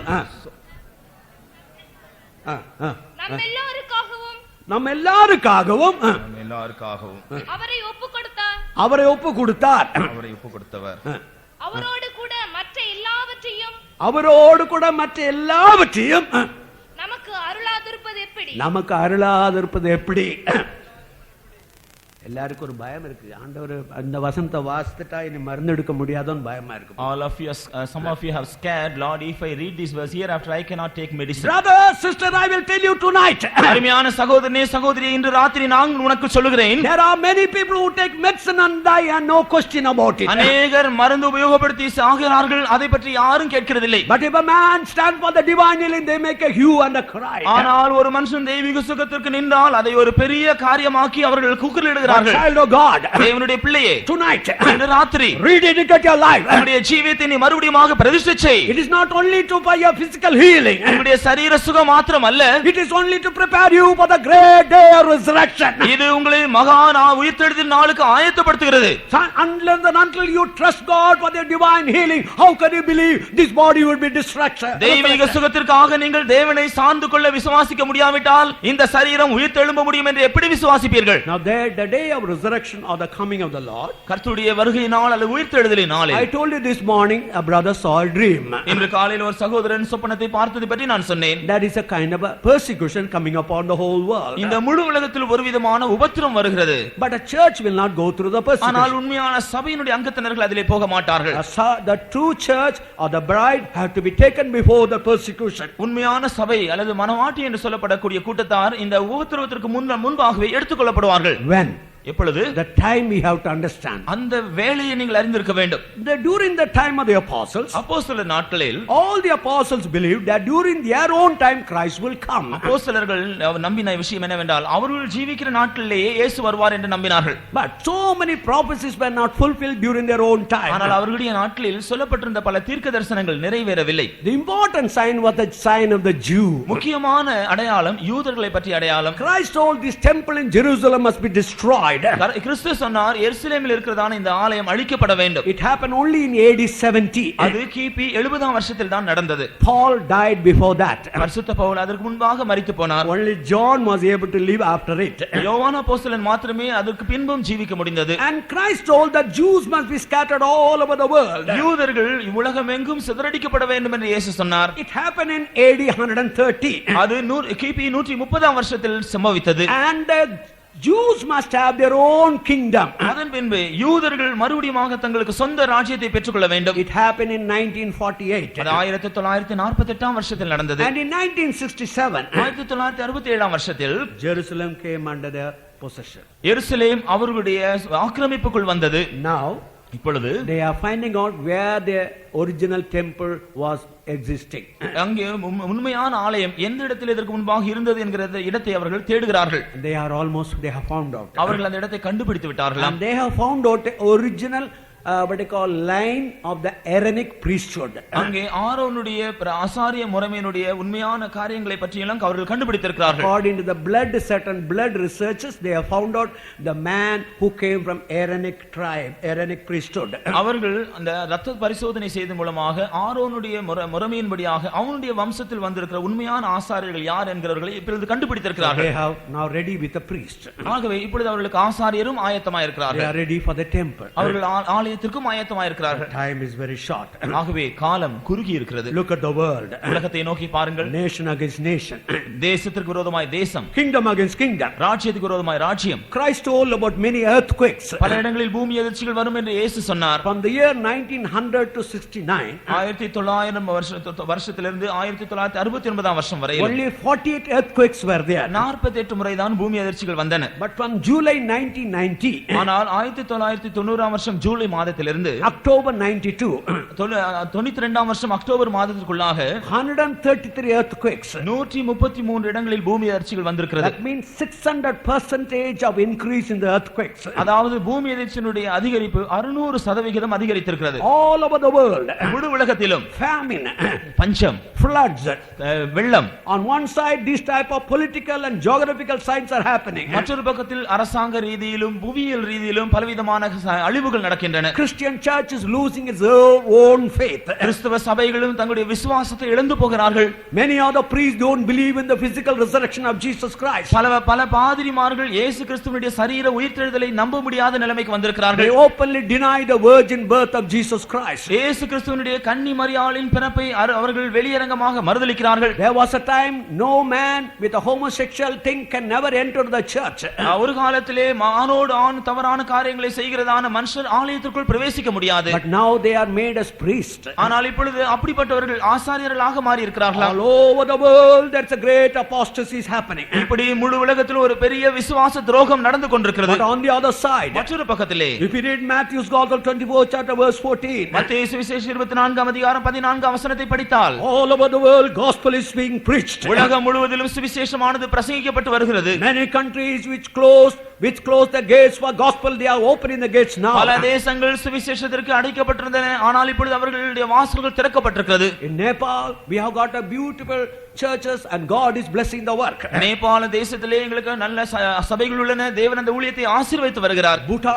பூட்டான் தேசத்திலும், திபெத்திலும், மங்கோலியாவிலும், China, சீனாவிலும், different type of all over the parts gospel is being preached. உலகத்தினுடைய பல பகுதிகளிலும் சுவிசேஷமானது பிரசங்கிக்கப்பட்டு வருகிறது. On one side there's an apostasy, on the other side gospel is being preached all over the world. ஒரு பக்கத்திலே விசுவாச துரோகம், மற்றொரு பக்கத்திலே உலகம் முழுவதிலும் சுவிசேஷம் அறிவிக்கப்படுகிறது. And there is a commercial bloom everywhere all over the world. எல்லா இடத்திலும் இப்பொழுது பொருளாதார ரீதியிலே ஒரு பெரிய ஒரு மாற்றம் வந்திருக்கிறது. They want to earn millions and millions of money. இப்பொழுது அவர்கள் கோடிக்கணக்கான பணத்தை சம்பாதிக்க விரும்புகிறார்கள். But as they earn crores of rupees, அவர்கள் கோடிக்கணக்கான ரூபாய் சம்பாதித்தாலும் within 1 hour, ஒரு மணி நேரத்தில் the stock exchange they lose everything. அந்த ஸ்டாக் எக்ஸ்சேஞ்ச் மூலமாக எல்லாவற்றையும் இழந்து விடுகிறார்கள். There was a very leading company in North India. வட இந்தியாவிலே மிகவும் பிரசித்தி பெற்ற ஒரு கம்பெனி இருந்தது. They were doing business with all the foreign countries. அவர்கள் எல்லா அயல் தேசத்தோடும் அவர்கள் வியாபாரம் செய்து கொண்டிருந்தார்கள். Very soon they are going to close the company. ஆனால் வெகு சீக்கிரத்தில் அவர்கள் அந்த கம்பெனியை மூட போகிறார்களாம். One of our believer was a manager in that company. நம்முடைய விசுவாசிகளில் ஒருவர் தான் அந்த கம்பெனியிலே மேனேஜராக இருந்தார். How it could happen? எப்படி இதெல்லாம் நடக்கும்? It can happen any moment. எந்த வேளையிலும் இது நடக்கும். Because these are the signs of the last days. ஏனென்றால் இவைகள் எல்லாம் கடைசி நாட்களின் அடையாளங்கள். And in that battle called Armageddon, Armageddon என்கிற யுத்தத்திலே the armies had to cross the river Euphrates. சேனையானது ஐப்ராத் நதியை கடந்து போக வேண்டும். And they do not know how to dry up the river Euphrates. அந்த ஐப்ராத் நதியை எப்படி உலரச் செய்வது என்று அவர்களுக்கு தெரியவில்லை. But now Russians have built a dam in the river Euphrates in Syria. ஆனால் சிரியா தேசத்திலே ரஷ்ய தேசத்தை சேர்ந்தவர்கள் இந்த ஐப்ராத் நதியின் நடுவிலே ஒரு அணையை கட்டி இருக்கிறார்கள். By that they can dry up the whole river within a few hours. அதனாலே சில மணி நேரங்களுக்குள்ளாக அந்த முழு நதியையும் கூட உலரச் செய்து வறட்சியடைய செய்ய முடியும். On the northern hills of Israel, இஸ்ரவேல் தேசத்தினுடைய வடபகுதியில் இருக்கிற மலைப்பகுதியிலே eagles are coming and populating. ஒரு விதமான கழுகு கூட்டங்கள் வந்து பெருகிக் கொண்டிருக்கின்றன. If you read Revelation 19 chapter, வெளிப்படுத்தல் 19 அதிகாரத்திலே நீங்கள் படித்தால் these birds are waiting for the great day of feast. இந்த பறவைகள் ஒரு பெரிய விருந்து நாளுக்காய் காத்திருக்கின்றன. So these are are the signs which I gave you in nutshell, which are happening, proving that the coming of the Lord is very nigh. இப்படிப்பட்ட அடையாளங்கள் எல்லாம் இந்த நாட்டில் முழு உலகத்தில் நடந்து கொண்டிருக்கிறதை பற்றி சுருக்கமாய் நான் உங்களுக்கு சொன்னேன். இவைகள் கர்த்தருடைய வருகை மிகவும் சமீபம் என்கிறதை நிரூபிக்கின்றன. On the other side, மற்றொரு பக்கத்திலே from the year 1857 onwards, 1857 வருஷத்திலிருந்து a great outpouring of the Holy Spirit upon the whole world. முழு உலகத்திலும் பெரிதான பரிசுத்த ஆவியினுடைய பொழிந்தறுதலும் கூட காணப்படுகிறது. Many church priests and many church people think that we are only small in number. அநேக கிறிஸ்தவ பாதிரியார்களும் சபையாரும் நாங்கள் குறிப்பு ஒரு சிறிய அளவில் இருக்கிறோம் என்று நினைத்தார்கள். Nothing.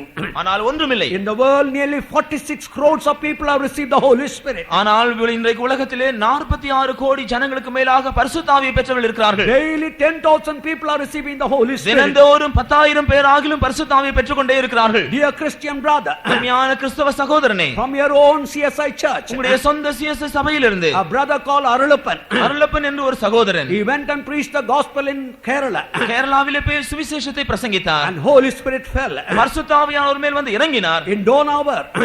In Donavur என்கிற இடத்திலே the Holy Spirit fell upon the children.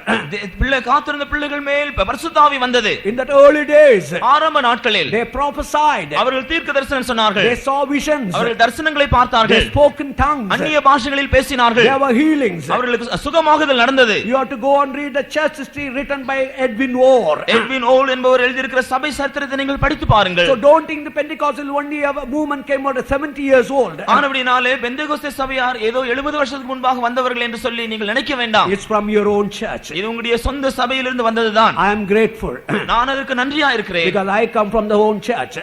I come from that own church. அந்த சொந்த உங்களுடைய சொந்த சபையிலிருந்து தான் நான் வந்தவன். I am the product of CSI church. நான் ஒரு CSI சபையில் உருவாக்கப்பட்டவன் தான். They taught me how to fear the Lord. எப்படி கர்த்தருக்கு பயப்பட வேண்டும் என்று எனக்கு போதித்தார்கள். When God showed me the greater truths, ஆனால் பெரிதான சத்தியத்தை தேவன் எனக்கு காட்டின பொழுது I stepped out. நான் அதை விட்டு வெளியே வந்தேன். So tonight, இன்று ராத்திரி don't be hesitant. நீங்கள் இதற்கு தயங்க வேண்டாம். This Holy Spirit இந்த பரிசுத்த ஆவியானவர் is very essential to prepare your body for the day of resurrection. உயிர்த்தெழுதல் நாளுக்கு ஆயத்தமாக்கப்பட உங்களுடைய சரீரத்தை ஆயத்தமாக்க மிகவும் அவசியம். This Holy Spirit, இந்த பரிசுத்த ஆவி according to John 14:20, யோவான் 14 அதிகாரம் 20 வசனத்தின்படி, very triune God comes and dwells in you. இந்த பரிசுத்த ஆவியின் மூலமாய் திரித்துவ தேவன் உங்களில் வந்து வாசம் He செய்கிறார். is a power. அவர் ஒரு வல்லமை உள்ளவர். He is a teacher. அவர் ஒரு போதகர். So when you receive the Holy Spirit, நீங்கள் பரிசுத்த ஆவியை பெறும் பொழுது there will be noise, சத்தம் உண்டாகும், there will be emotion, அதிலே எழுச்சி உண்டாகும், there will be tongues. அங்கே அந்நிய பாஷைகள் கேட்கும். Don't be afraid. ஆனால் பயப்பட வேண்டாம். Why? ஏன்? These are all things common when there is power operating. எங்கே வல்லமை கிரியை செய்கிறதோ அங்கே இவைகள் எல்லாம் சாதாரணமாய் நடக்கக்கூடியவை Where காரியங்கள். there is power, definitely there will be noise. எங்கே வல்லமை இருக்கிறதோ அங்கே நிச்சயமாக சத்தம் உண்டாகும். When you are filled with emotion, you will naturally shout and you will lift up your hands and do many things. நீங்களும் பரவசம் அடையும் பொழுது சில வேளையிலே சத்தம் போடுகிறீர்கள், கூக்குரலிடுகிறீர்கள், கை கால்கள் எல்லாம் உயர்த்தி நீங்கள் உங்களுடைய பரவசத்தை வெளிப்படுத்துகிறீர்கள் அல்லவா? Don't doubt about it. ஆனபடியால் இதை பற்றி சந்தேகப்பட வேண்டாம். Tonight the Lord is speaking to you. இன்று ராத்திரி கர்த்தர் உங்களோடு பேசிக் As கொண்டிருக்கிறார். we were praying during the meditation time, நாம் தியான வேளையிலே ஜெபித்த பொழுது the Lord reminded one verse. ஒரு வசனத்தை கர்த்தர் ஞாபகமூட்டினார். As on the day when Peter was preaching the gospel at the Cornelius house, கொர்நேலியின் வீட்டிலே பேதுரு சுவிசேஷத்தை பிரசங்கி பண்ணி the கொண்டிருந்த Holy பொழுது Spirit fell upon the people. பரிசுத்த ஆவியானவர் ஜனங்கள் மேல் வந்து The இறங்கினார். same experience you can experience, you have a desire and the thirst tonight. இன்றைக்கு பரிசுத்த ஆவி பெற வேண்டும் என்ற வாஞ்சி தாகம் உங்களுக்கு இருந்தால் நீங்களும் இந்த இரவிலே அதை அனுபவிப்பீர்கள். Wherever you may be, நீங்கள் எங்கே இருந்தாலும், whoever you may be, நீங்கள் யாராய் இருந்தாலும், if you really desire, நீங்கள் உண்மையாய் வாஞ்சித்தால், Lord, I want that Holy Spirit. ஆண்டவரே எனக்கு அந்த பரிசுத்த ஆவி வேண்டும். What does the word of God say? தேவனுடைய வசனம் என்ன சொல்கிறது? Acts of the Apostles 5th chapter verse 32. அப்போஸ்தலர் 5 அதிகாரம் 32 வசனத்தில் This verse say, God gives the Holy Spirit to him that obeyeth. தேவன் தமக்கு கீழ்ப்படிகிறவர்களுக்கு தந்தருளின பரிசுத்த ஆவி. So when you obey, நீங்கள் கீழ்ப்படியும் பொழுது you will get the Holy Spirit. பரிசுத்த ஆவி உங்களுக்கு கிடைக்கும். Now when people receive the Holy Spirit, பரிசுத்த ஆவி ஜனங்கள் பெறும் பொழுது you find different type of misbehavior. That's why you think, if they have received the Holy Spirit, how can we believe they have received the Holy பல Spirit? காரியங்கள் எல்லாம் நமக்கு விளங்காத சில காரியங்கள் செய்கிறார்கள். ஆனபடியால் பரிசுத்த ஆவி பெற்றால் இப்படி எல்லாம் செய்வார்கள் என்ற சந்தேகம் வருகிறது. Why? ஏன்? Now look at electricity. நீங்கள் மின்சாரத்தை பாருங்கள். This is the power. இது ஒரு வல்லமைதான். But ஆனால் it must be guided. ஆனால் அது ஒரு சரியான விதத்தில் கட்டுப்படுத்தப்பட வேண்டும். There is a board behind it. அதற்கு ஒரு போர்டு இருக்கிறது. There is a theory. அதற்கு ஒரு கொள்கை இருக்கிறது. There is a board. அதற்கு ஒரு போர்டு இருக்கிறது. In the same way, இதை போலவே Holy Spirit, பரிசுத்த ஆவிக்கும் it's a power. அதுவும் ஒரு வல்லமைதான். You need a teaching. அதற்கு உங்களுக்கு ஒரு போதனை வேண்டும். Then you need a group of people to teach you. இதை போதிக்கக்கூடிய ஒரு கூட்டத்தார் உங்களுக்கு அவசியம். What is the teaching? இந்த போதனை என்ன? If you read Deuteronomy 32nd chapter 2nd verse, உபாகமம் 32ஆம் அதிகாரம் 2ஆம் வசனத்தை நீங்கள் படித்தால் Moses says, மோசே சொல்கிறான், my teaching will be like a rain. என்னுடைய உபதேசம் மழையை போல இருக்கிறது. Holy Spirit is a rain. பரிசுத்த ஆவியானவர் ஒரு மழை In போன்றவர் the தான். same way, அதே வேளையில் when you receive the Holy Spirit and come under the teaching, நீங்கள் பரிசுத்த ஆவியை பெற்று ஒரு சரியான உபதேசத்திற்கு வரும் பொழுது then you will be molded. அதனால் நீங்கள் உண்மையாகவே அசைக்கப்படுவீர்கள். For that you need a group of servants of God. அதற்கு ஒரு கூட்டம் ஊழியக்காரர்கள் உங்களுக்கு தேவை. Who are those? அவர்கள் யார்? Who are given up all in their lives. தங்களுடைய ஜீவனுக்கு ஜீவிக்கத்துக்குரிய சகலத்தையும் விட்டுவிட்டவர்கள். In Numbers 18 chapter 20th verse, என்னாகும் 18ஆம் அதிகாரம் 20ஆம் வசனத்தில், that Levite had no inheritance in this world. லேவியனுக்கு இந்த உலகத்தில் எந்த சுதந்திரமும் இல்லை. In Leviticus 14 chapter, லேவியராகும் 14ஆம் அதிகாரத்தில் 26 to 33, 26ஆம் வசனம் 33ஆம் a வசனத்தில், disciple has to forsake all and to become a disciple. லூக்கா சுவிசேஷத்தில் அப்படி படிக்கிறோம், ஒரு சீஷன் தனக்குரிய எல்லாவற்றையும் வெறுத்துவிட்டு அவரை பின்பற்ற வேண்டும். In Todumula in Kottayam, I was preaching this subject. கோட்டயத்திலே தொடுபுழை என்கிற இடத்திலே நான் இந்த சத்தியத்தை பேசினேன். 3 days. 3 நாட்கள் இருந்தது. 4 Jacobite priests who had taken baptism, received the Holy Spirit, they were attending the meetings. யாக்கோபா சபையை சேர்ந்ததான பாதிரியார்கள் 3 பேர், அவர்கள் ஞானஸ்நானம் பெற்று பரிசுத்த ஆவி பெற்றவர்கள், அவர்கள் இந்த கூட்டத்திலே கலந்து கொண்டார்கள். First 2 days they were very attentive. முதல் 2 நாட்கள் அவர்கள் மிகவும் கவனமாய் கவனித்தார்கள். Third day, 3ஆம் நாளில் they told the servant of God, அவர்கள் அந்த ஊழியக்காரனிடத்தில் சொன்னார்கள், all right, all the third up to second day the teachings were clear. 2ஆம் நாள் வரையிலும் எல்லா சத்தியம் உபதேசங்களும் தெளிவாக விளங்கியது. But third day, 3ஆம் நாளில் little disturbed. நாங்கள் கொஞ்சம் கலவரம் அடைந்திருக்கிறோம். Why? ஏன்? Why should a servant of God give up everything? ஒரு ஊழியக்காரன் ஏன் எல்லாவற்றையும் விட்டுவிட வேண்டும்? Why should he tell it out? ஏன் அவன் இதை சொல்ல வேண்டும்? That is our teaching. அதுதான் எங்களுடைய உபதேசம். That is the principle of a servant of God. அதுதான் ஒரு ஊழியக்காரனுடைய அடிப்படை கொள்கை. That's why many servants of God are unable to know the secret of this ministry. ஆனபடியால் தான் பல ஊழியக்காரர்களுக்கு இந்த ஊழியத்தினுடைய ரகசியம் தெரியவில்லை. So dear brother, dear sister, அருமையான சகோதரனே சகோதரியே, you need a teaching, you need a group of teachers. உங்களுக்கு உபதேசம் தேவை, அதை போதிக்கிற ஒரு கூட்டம் ஊழியர்களும் தேவை. Now what is the teaching? இந்த உபதேசம் என்ன? What is the teaching that makes you a reigning or a ruler in the coming kingdom of God? வரப்போகிற தேவனுடைய ராஜ்யத்திலே உங்களை ஆளுகை செய்கிறவர்களாய் மாற்றக்கூடியதான உபதேசம் என்ன? What is the teaching that will make you participate in the first resurrection? முதலாம் உயிர்த்தெழுதலிலே உங்களை பங்கடைய செய்யக்கூடியதான அந்த உபதேசம் என்ன? In Romans 5th chapter 17th verse, ரோமர் 5ஆம் அதிகாரம் 17ஆம் we have வசனத்தில், to reign in life. நாம் ஜீவனில் ஆளுகை செய்ய வேண்டும். To reign in life, ஜீவனில் ஆளுகை செய்ய first of all, முதலாவதாக according to Romans 12 chapter verses 1 and 2, ரோமர் 12ஆம் அதிகாரம் முதல் 2 வசனங்களின்படி, you have to submit your body like a living sacrifice. நீங்கள் உங்களுடைய சரீரத்தை ஒரு ஜீவ பலியாய் ஒப்புக்கொடுக்க வேண்டும். You have to do the whole will of God. நீங்கள் தேவனுடைய பரிபூர்ண சித்தம் செய்ய வேண்டும். Secondly, இரண்டாவதாக according to Philippians 3rd chapter 21, பிலிப்பியர் 3ஆம் அதிகாரம் 21ஆம் வசனத்தின்படி, if this body has to be transformed, இந்த சரீரம் மறுரூபமாக்கப்பட வேண்டும் என்றால் it must be a humble body. இது ஒரு அற்பமான தாழ்மையான சரீரமாய் இருக்க வேண்டும். Now read in only in Tamil 1 Peter 3rd chapter 3rd verse. 1 பேதுரு 3ஆம் அதிகாரம் 3ஆம் வசனத்தை தமிழில் மாத்திரம் படியுங்கள்.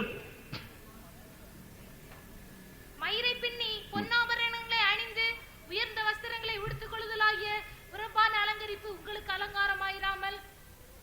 That means if you have to prepare yourself for the day of resurrection, நீங்கள் உங்களை உயிர்த்தெழுதல் நாளுக்காக ஆயத்தப்படுத்த வேண்டும் என்றால் this body இந்த சரீரம் must be humble. இது ஒரு தாழ்மையான அற்பமான சரீரமாக Now இருக்க read வேண்டும். that verse. That's all. Read that verse. அந்த வசனத்தை நீங்கள் படித்து பாருங்கள், அது போதும். Examine your life tonight. அது வசனத்தின் வெளிச்சத்தில் உங்களுடைய ஜீவியத்தை ஆராய்ந்து If பாருங்கள். you are decorating your body with a costly garment, உங்களுடைய சரீரங்களை நீங்கள் விலையுயர்ந்த வஸ்திரங்களினாலே உடுத்திக் கொண்டால், if you adorn with an adornment, நீங்கள் பல ஆபரணங்களை எல்லாம் அணிந்து கொண்டால், how can you prepare for that glorious day. நீங்கள் எப்படி உங்களுடைய சரீரத்தை அந்த மகிமையான நாளுக்கு ஆயத்தமாக்க முடியும்? Not only your body must be humble, உங்களுடைய சரீரம் தாழ்மையாய் அற்பமாய் இருக்க வேண்டியது மாத்திரமல்ல, your mind must be humble. உங்களுடைய மனதிலும் அந்த மனத்தாழ்மை இருக்க வேண்டும். Thirdly, மூன்றாவதாக this body இந்த சரீரம், you must mortify. இதை நீங்கள் இந்த சரீரத்தின் கிரியைகளை அழிக்க வேண்டும். There are many lustful desires work in your body. இந்த சரீரத்திலே இச்சைக்குரிய பல கிரியைகள் கிரியை செய்கின்றன. If you read Songs of Solomon 8th chapter, உன்னத பாட்டு 8ஆம் அதிகாரத்தில் படித்தால் அங்கே the bride says, அங்கே மணவாட்டி சொல்கிறாள், I am a wall. I am a wall. நான் ஒரு மதில். That friends ask a question. அப்பொழுது சிநேகிதர்கள் ஒரு கேள்வி கேட்கிறார்கள், How about our sister? நம்முடைய சகோதரியை பற்றி என்ன? Is she a door? அவள் ஒரு வாசலா Is she a wall? அல்லது அவள் ஒரு மதிலா? What do you mean by door? வாசல் என்றால் என்ன? Anything, anybody can come and go.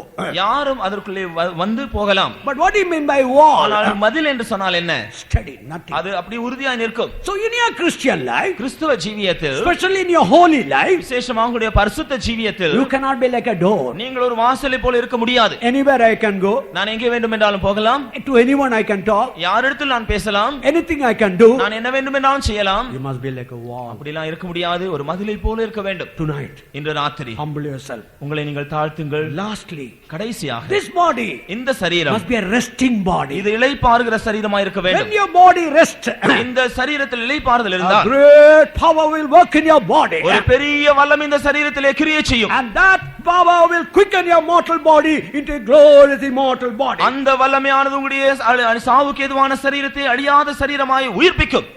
Now you heard the gospel. நீங்கள் இப்பொழுது சுவிசேஷத்தை கேட்டீர்கள். Shall we close our eyes? நாம் நம்முடைய கண்களை மூடுவோமாக. The sum and substance of this gospel is this. இந்த சுவிசேஷத்தினுடைய சுருக்கமான விஷயம் இதுதான். It's a great salvation. இது ஒரு மிகப்பெரிய ரட்சிப்பு. Why? Why? ஏன்? You are going to be a ruler. நீங்கள் ஒரு ஆளுகை செய்கிறவர்களாய் மாறப் போகிறீர்கள். Not only your sins are going to be forgiven. உங்களுடைய பாவங்கள் மன்னிக்கப்படுகிறது மாத்திரமல்ல, Not only your sickness are healed. உங்களுடைய வியாதிகள் சுகமாக்கப்படுவது போது மாத்திரமல்ல, Not only you are filled with the Holy Spirit. நீங்கள் பரிசுத்தாவினால் நிரப்பப்பட போவது மாத்திரமும் அல்ல, God is preparing you to become a ruler. தேவன் உங்களை ஒரு பெரிய ஆளுகைக்காய் ஆயத்தப்படுத்துகிறார். To become a ruler, ஒரு ஆளுகை செய்கிறவராய் மாற you have to listen to this message and submit yourself. நீங்கள் இந்த சத்தியத்திற்கு, இந்த தூதருக்கு செவி கொடுத்து கீழ்ப்படிய வேண்டும். நாம் கண்களை மூடிக்கொண்டு Let us close our eyes. ரெண்டு விதமான அழைப்பு இந்த இரவிலே நான் உங்களுக்கு